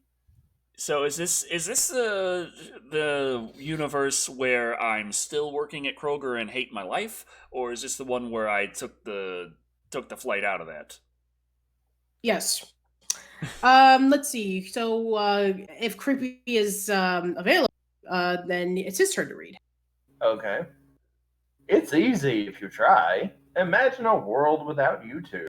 15 years ago this month, one of the most important web domains in history was registered, youtube.com. Today's teenagers have never known an internet that can host as much video as they want for free. Server costs be damned. YouTube has helped elect politicians, create entire industries, and taught millions of people how to use iLife. It's not a stretch to say it shaped the internet as we know it. But what if YouTube had failed? Would we have missed out on decades of cultural phenomena and innovative ideas? Would we have avoided a wave of dystopian propaganda and misinformation? Or would the internet have simply spiraled into new yet strangely familiar shapes with their own joys and disasters? Here's one idea of what it might have looked like, tracing the line from why YouTube might have failed to what the world would have looked like without it. It's far from the only option, but if you're struggling to imagine a world without YouTube, it may not be as hard as you think. I don't like these. 2005 to 2006, The Start. A video platform fights copyright law, and copyright law wins. That's actually a very ironic statement to make, considering how YouTube works today. Yep. I just in this show alone talked about how I can't do public domain riffs because the copyright system on YouTube is so fucking harsh. Ugh. It's 2005, and three guys named Steve Chen, Jawed Karim, and Chad Hurley have just launched a dating website called YouTube. Well, nobody accepts YouTube's invitation to tune in, hook up. People do love sharing pop culture clips and little videos about lives. By 2006, YouTube's viewership has exploded, but reporters raise ominous questions about its financial strategy and legal risk. NPR, for example, declares that YouTube does for videos what Napster did for audio, and that, like Napster, its days might be numbered. YouTube discusses an acquisition offer with Google, Microsoft, and Oracle, but all three deals fall through, and growing server costs threaten to eat through the company's funding. YouTube also has its first viral hit in early 2006, leg upload of SNL's Lazy Sunday, also known as the Narnia Rap. Faced with an obvious copyright violation, NBC must decide whether to sign an ad deal with YouTube or try to destroy it. The network chooses the path of war, filing This is just the expressive world legal where everyone requests. hates YouTube. I'm not buying that. Oh, you got other things on here and I could make money on it? I'd rather you suffer. Yeah, I have an issue. Google, these companies like money. I don't, and if YouTube was actually viable, yeah. I don't want to be mean to this article. and rushing the launch of Hulu, which is soon available for popular websites like Microsoft's MSN portal and News Corp's social network MySpace. Sorry, just Oh bad. God. With Hulu established as a legitimate content source, networks view YouTube as piracy vector for valuable movie and TV clips at a time when the music industry and internet service providers are aggressively pursuing copyright infringers. Companies file lawsuits against YouTube instead of signing deals, and a flood of legal challenges from content holders threatens to damage the platform's safe harbor status under the Digital Millennium Copyright Act.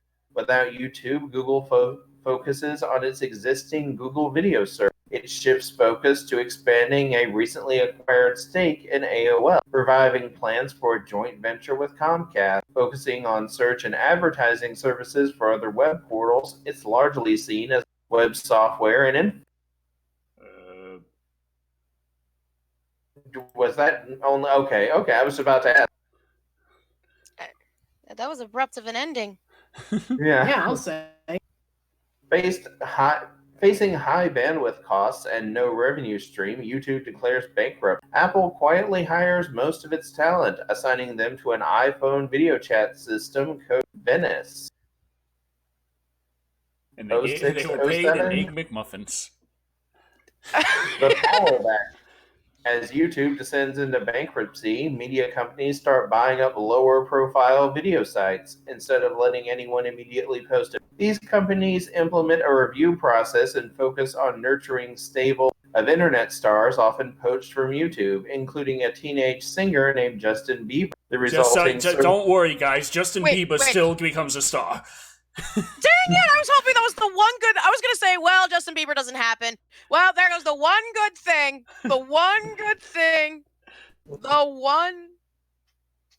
Well, that's okay. Rebecca Black's Friday didn't become a number one. And she wouldn't have had to deal with all the bullying and ridicule. But would she still be the awesome person that she is nowadays, taking all that bullying into her own power? That's true. The resulting services often look more like the Sony acquired platform than the chaos of YouTube. Some leverage user-generated content business models, particularly NBC Universal, which acquires a live streaming platform called Justin.tv in 2000. Results are mixed. Sponsorship deals with livecasters offer 24/7 exposure for brands, but create an ongoing trickle of PR gaffes, including Law and Order ad campaigns that derail viewers, provoke a police raid on the broadcaster's apartment. The incident is dramatized 3 months later in a Law and Order episode. Similarly, a licensing... I'm trying to figure out how the hell this logically is supposed to be... This is some crazy fan fiction right here. I was about to say, there are some leaps here that even Evel Knievel couldn't make. Similarly, a licensing process for cosplay live streams earns criticism from fans who object to a prudish dress code and sweeping contract. The incident fuels a broader discussion of the relationship between fandom and corporate media, alienating many potential streamers. NBC Universal nudges the platform towards semi-curated reality and talent show formats. 2008, 2011, The Divergent. Hosting a giant streaming repository is expensive and legally risky, but there's a free alternative, peer-to-peer sharing. Without YouTube, decentralized streaming services are developed and popularized earlier. While these systems lack in user. So instead of being a YouTuber, I'd just be doing all of my movie reviews straight to people through Skype calls. Honestly, I'm interested. Yes. I'm interested. Although, would Skype be able to handle it? Hell no, but who cares? That's how we're doing it. They recover in archaic pirated content, especially when the Pirate Bay builds a YouTube-style landing page for discovering original video.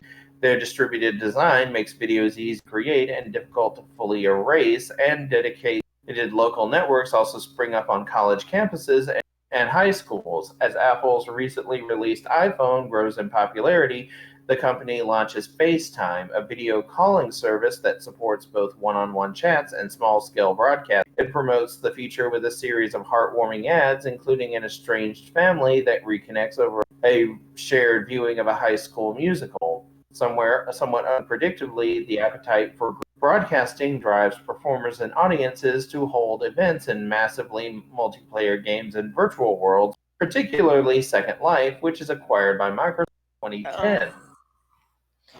Wait. Does Microsoft in this universe? Who owns Second Life? Microsoft. Oh, they still own it in this. Not the fan fiction universe, the real world. Oh, I should have been more specific. okay. Yeah. So they basically would do like weird theater viewings at Second Life. Basically. Yeah, that would basically be the video watching equivalent. Yeah. Major telecoms respond by attacking peer-to-peer systems at the network level. Some internet service providers block peer-to-peer streaming in a violation of fledgling internet neutrality rules, setting up a conflict between ISPs and the Federal Communications Commission. These services find an unlikely ally in whose own FaceTime app runs into similar problems, and rampant copyright infringement alarms Hollywood and record labels, which began lobbying Congress for stricter intellectual property laws. By 2011, legitimate audiences have seen moderate success. Their submission review process, powered by a combination of automated tools and human moderation, so they actually they're like, by the way, we still have the bot. It's still there. The bot was still made. We don't have this massive pile of content to sift through that we can say is impossible for humans, but we still just say fuck it and do it with bots anyway. So they still have the copyright bots. Oh, I'm so glad that's still a thing.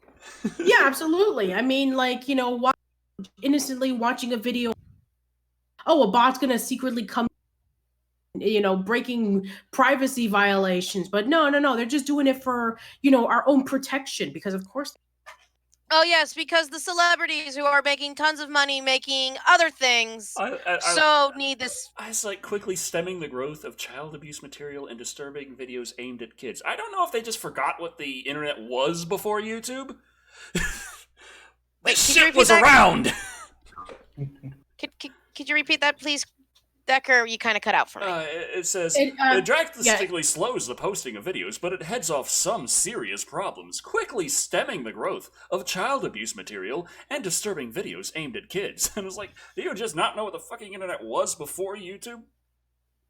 Yeah, there was still. I mean, Newgrounds had some pretty weird crap. Yeah. Foamy the Squirrel was around pre-YouTube, so... Yeah, that's true. Foamy the Squirrel, Salad... Happy Tree Friends... Happy Tree... Yeah, so it's not like suddenly disturbing content will happen. No, please. I like how Happy Tree Friends is what YouTube uses in copyright school. I know, It's hilarious. And I love how because Netflix had Happy Tree Friends, an archive of Happy Tree Friends on there, and they put it under kids media, and I'm like, should someone call Netflix about this? Please? Don't tell them. They might crack. Don't tell them. It's the same as back in the day with VHS in video rental stores, Beavis and Butthead. It's a cartoon. Must be for kids. Kids section. Yeah, it's like that rumor that I don't know if it's true, but like a Karen, if you will, basically is buying these newfangled animes for her son, and she accidentally buys a redacted, if you will. Oh my god. And basically, the rumor was she was trying to start a campaign to President Bush, this is how old it is, to basically ban anime from America. This was a rumor I knew in tech school like 10 odd years ago. Oh, man. And I'm like... Anime is now illegal. Here in America, you must go to Canada to watch your animes and see the bouncing bodacious titties. Okay, just a heads up, we have like 1 minute left. Yeah. Okay. So let's just skip over. Yeah. This is an interesting little piece of fan fiction. Yeah, it's an interesting article. So it's just saying that Microsoft and Hulu and FaceTime are going to be the ones to like showcase videos for people. That Pirate Bay would be popular again. pretty much, and all that kind of stuff. So, and the final thing to add all this, Apple adds an extra feature to its popular FaceTime application. FaceTime dating, of course. I mean, if it's anything like OkCupid, no. Is that what the entire article was, to be bookended by the whole? It starts Yeah. on dating, Yeah, it pretty ends much. on dating. I thought YouTube was invented by the creators as a way to easily find the infamous Janet Jackson Super Bowl Nipple. incident. Yeah, The nipple slip. The nipple slip. He was like, Yeah. he couldn't find an easy place to find it, so he made YouTube to, host this.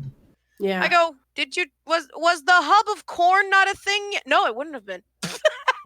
Lone Dragon says, back in my day, we didn't even call it anime. It was Japanimation. I remember that. That was the dark times. I remember that. Yeah, me too. I remember of Japanimation terrible Hour. dubs and having a hard time like going to the video rental store and finding they don't even have an anime section. I remember not YouTube, Vimeo, I think it was. There used to be fan dubs of anime, and it was like young teenage girls all voicing all the characters. And Lone Dragon, yes, motherfucking Chainsaw Hands won the poll by quite a lot. Probably should have seen that coming.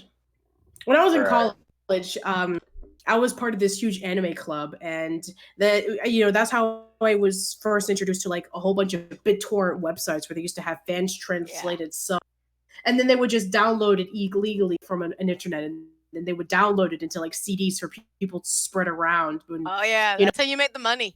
Yeah. Then, I actually still have. Oh. Yeah. Oh, audience, those are what we call CDs and DVDs. These were a thing back in the day. Yeah, so there was a YouTuber back in 2006 known as Yellow, and he had fan translated every single episode of Naruto. I would download them, and I would save them on a FLV file. Oh. And I would save like up to 10 episodes in one pop. And I still have every single one of them from episode 1 to 220. Nice. They are buried in my drawer, still right here from like 15 years ago. Oh man. But yeah, like now I watch them on Viz. Yeah. So it's like I don't even we need. have passed 3 hours. Okay. We've passed together. So, I think okay, what have we all got going on? What have we got going? Dental work. Decker, Tabitha. Patricia, recovering from an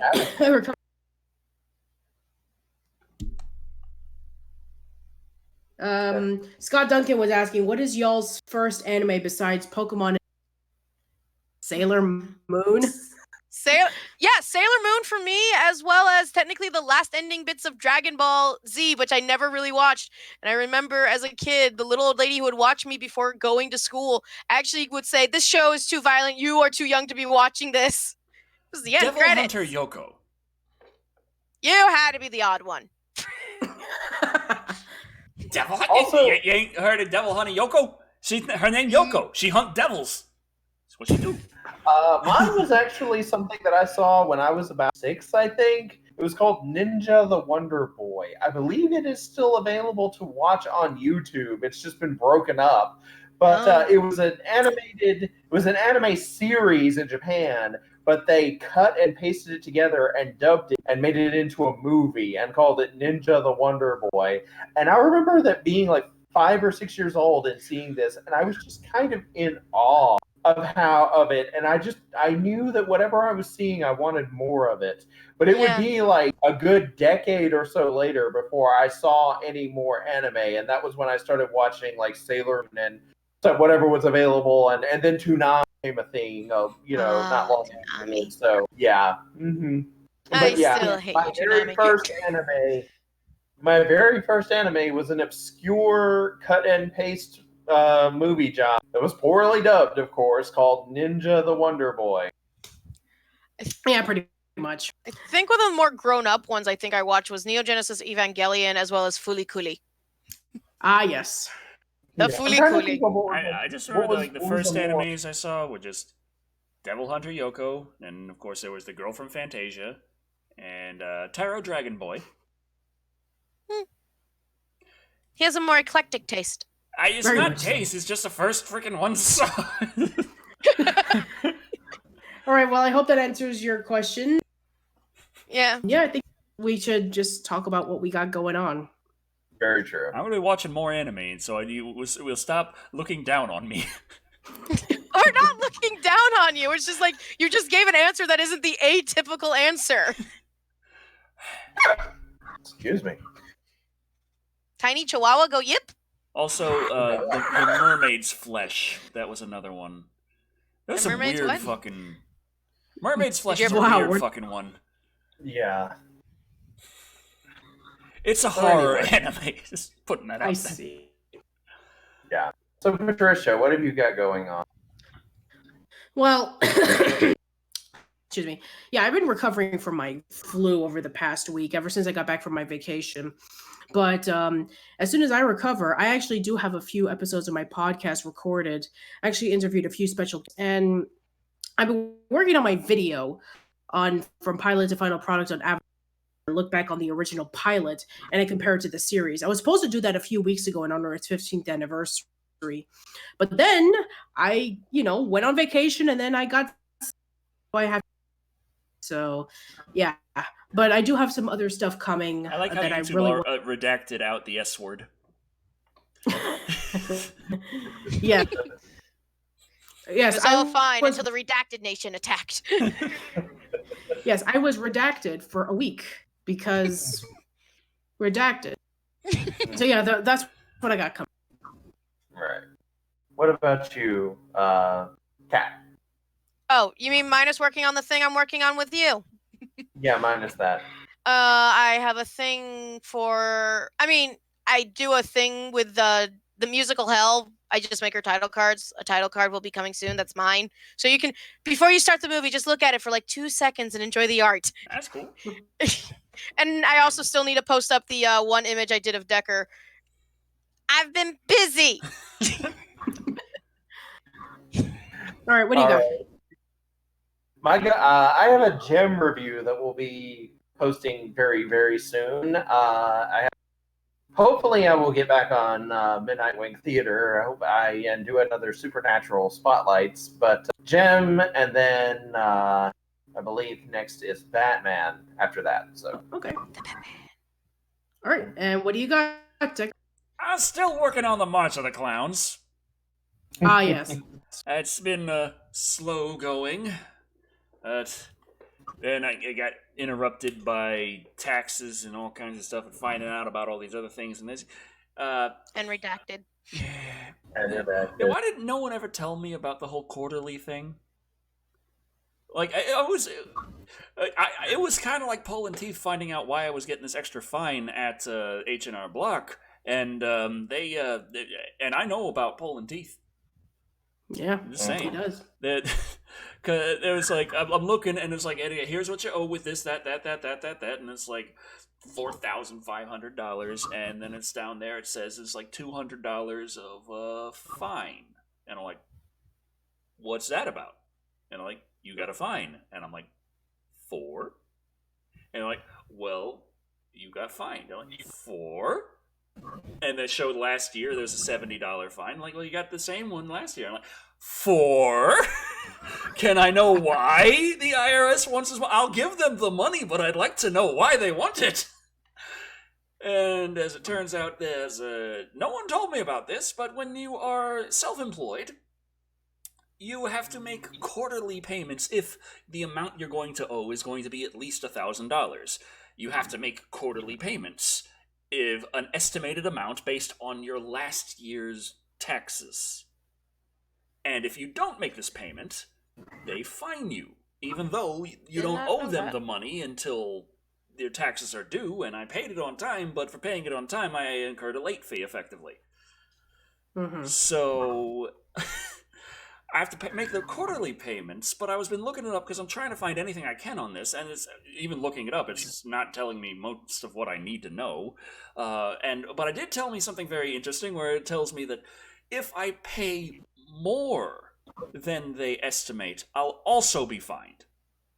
Oh, okay. And I'm like, this is just an extra tax. Be honest here. This is just more tax on top of the tax. You know, don't try and fuck around. When you're gonna tax me more for paying too much, it's a little crazy. I have to get this number pretty fucking exact for you to be happy. Very true. Oh. There's a reason why I have my uncle help me do my taxes. But yeah, that's just the fun of, but it's like, I've been doing my taxes at H&R Block for years, and they never fucking told me about this, and evidently I've been getting this fee for a while.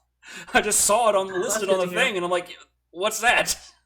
And it took them a while before they fessed up as to what the hell it even was. So it's like, I don't think it's my fault that I didn't know about this. Right. But either way, I got the March of the Clowns going on. Creepy and I have been doing quite well in EDF. We're on the second DLC, Super Battle. So Are you fighting God again? Oh, I kicked God's ass. Yeah. God came down being all silver and like shooting lasers and summoning creatures, and the guys are there like, what kind of technology is he using? And then the intelligence lady is there like, we've done scans, it's entirely organic, this is unbelievable. And it's just like, and I'm just like, God, and just win. Love. It went on a bit longer than Dex flying. Yeah. Okay, so the fight with God is a bit of a streams. long fight, but Lone Dragon says, Decker's doing taxes! Taxes. Yeah. So Creepy and I still haven't finished 100% of the levels on EDF. There is still Super Battle left to go. But... And then after that, super mega awesome battle with soy sauce. No, that's it's harder. We've been doing everything on normal difficulty. Technically, Creepy, there's also hard mode. And then there's hardest mode. And then there's Inferno mode. Oh, goody. Oh, good. Do I get to see Dante? Do I get to see Satan frozen up to his nips? So, thank you all for watching. I have been Decker Shadow. I have been that long-haired creepy guy. I've been Patricia. I've been Kat.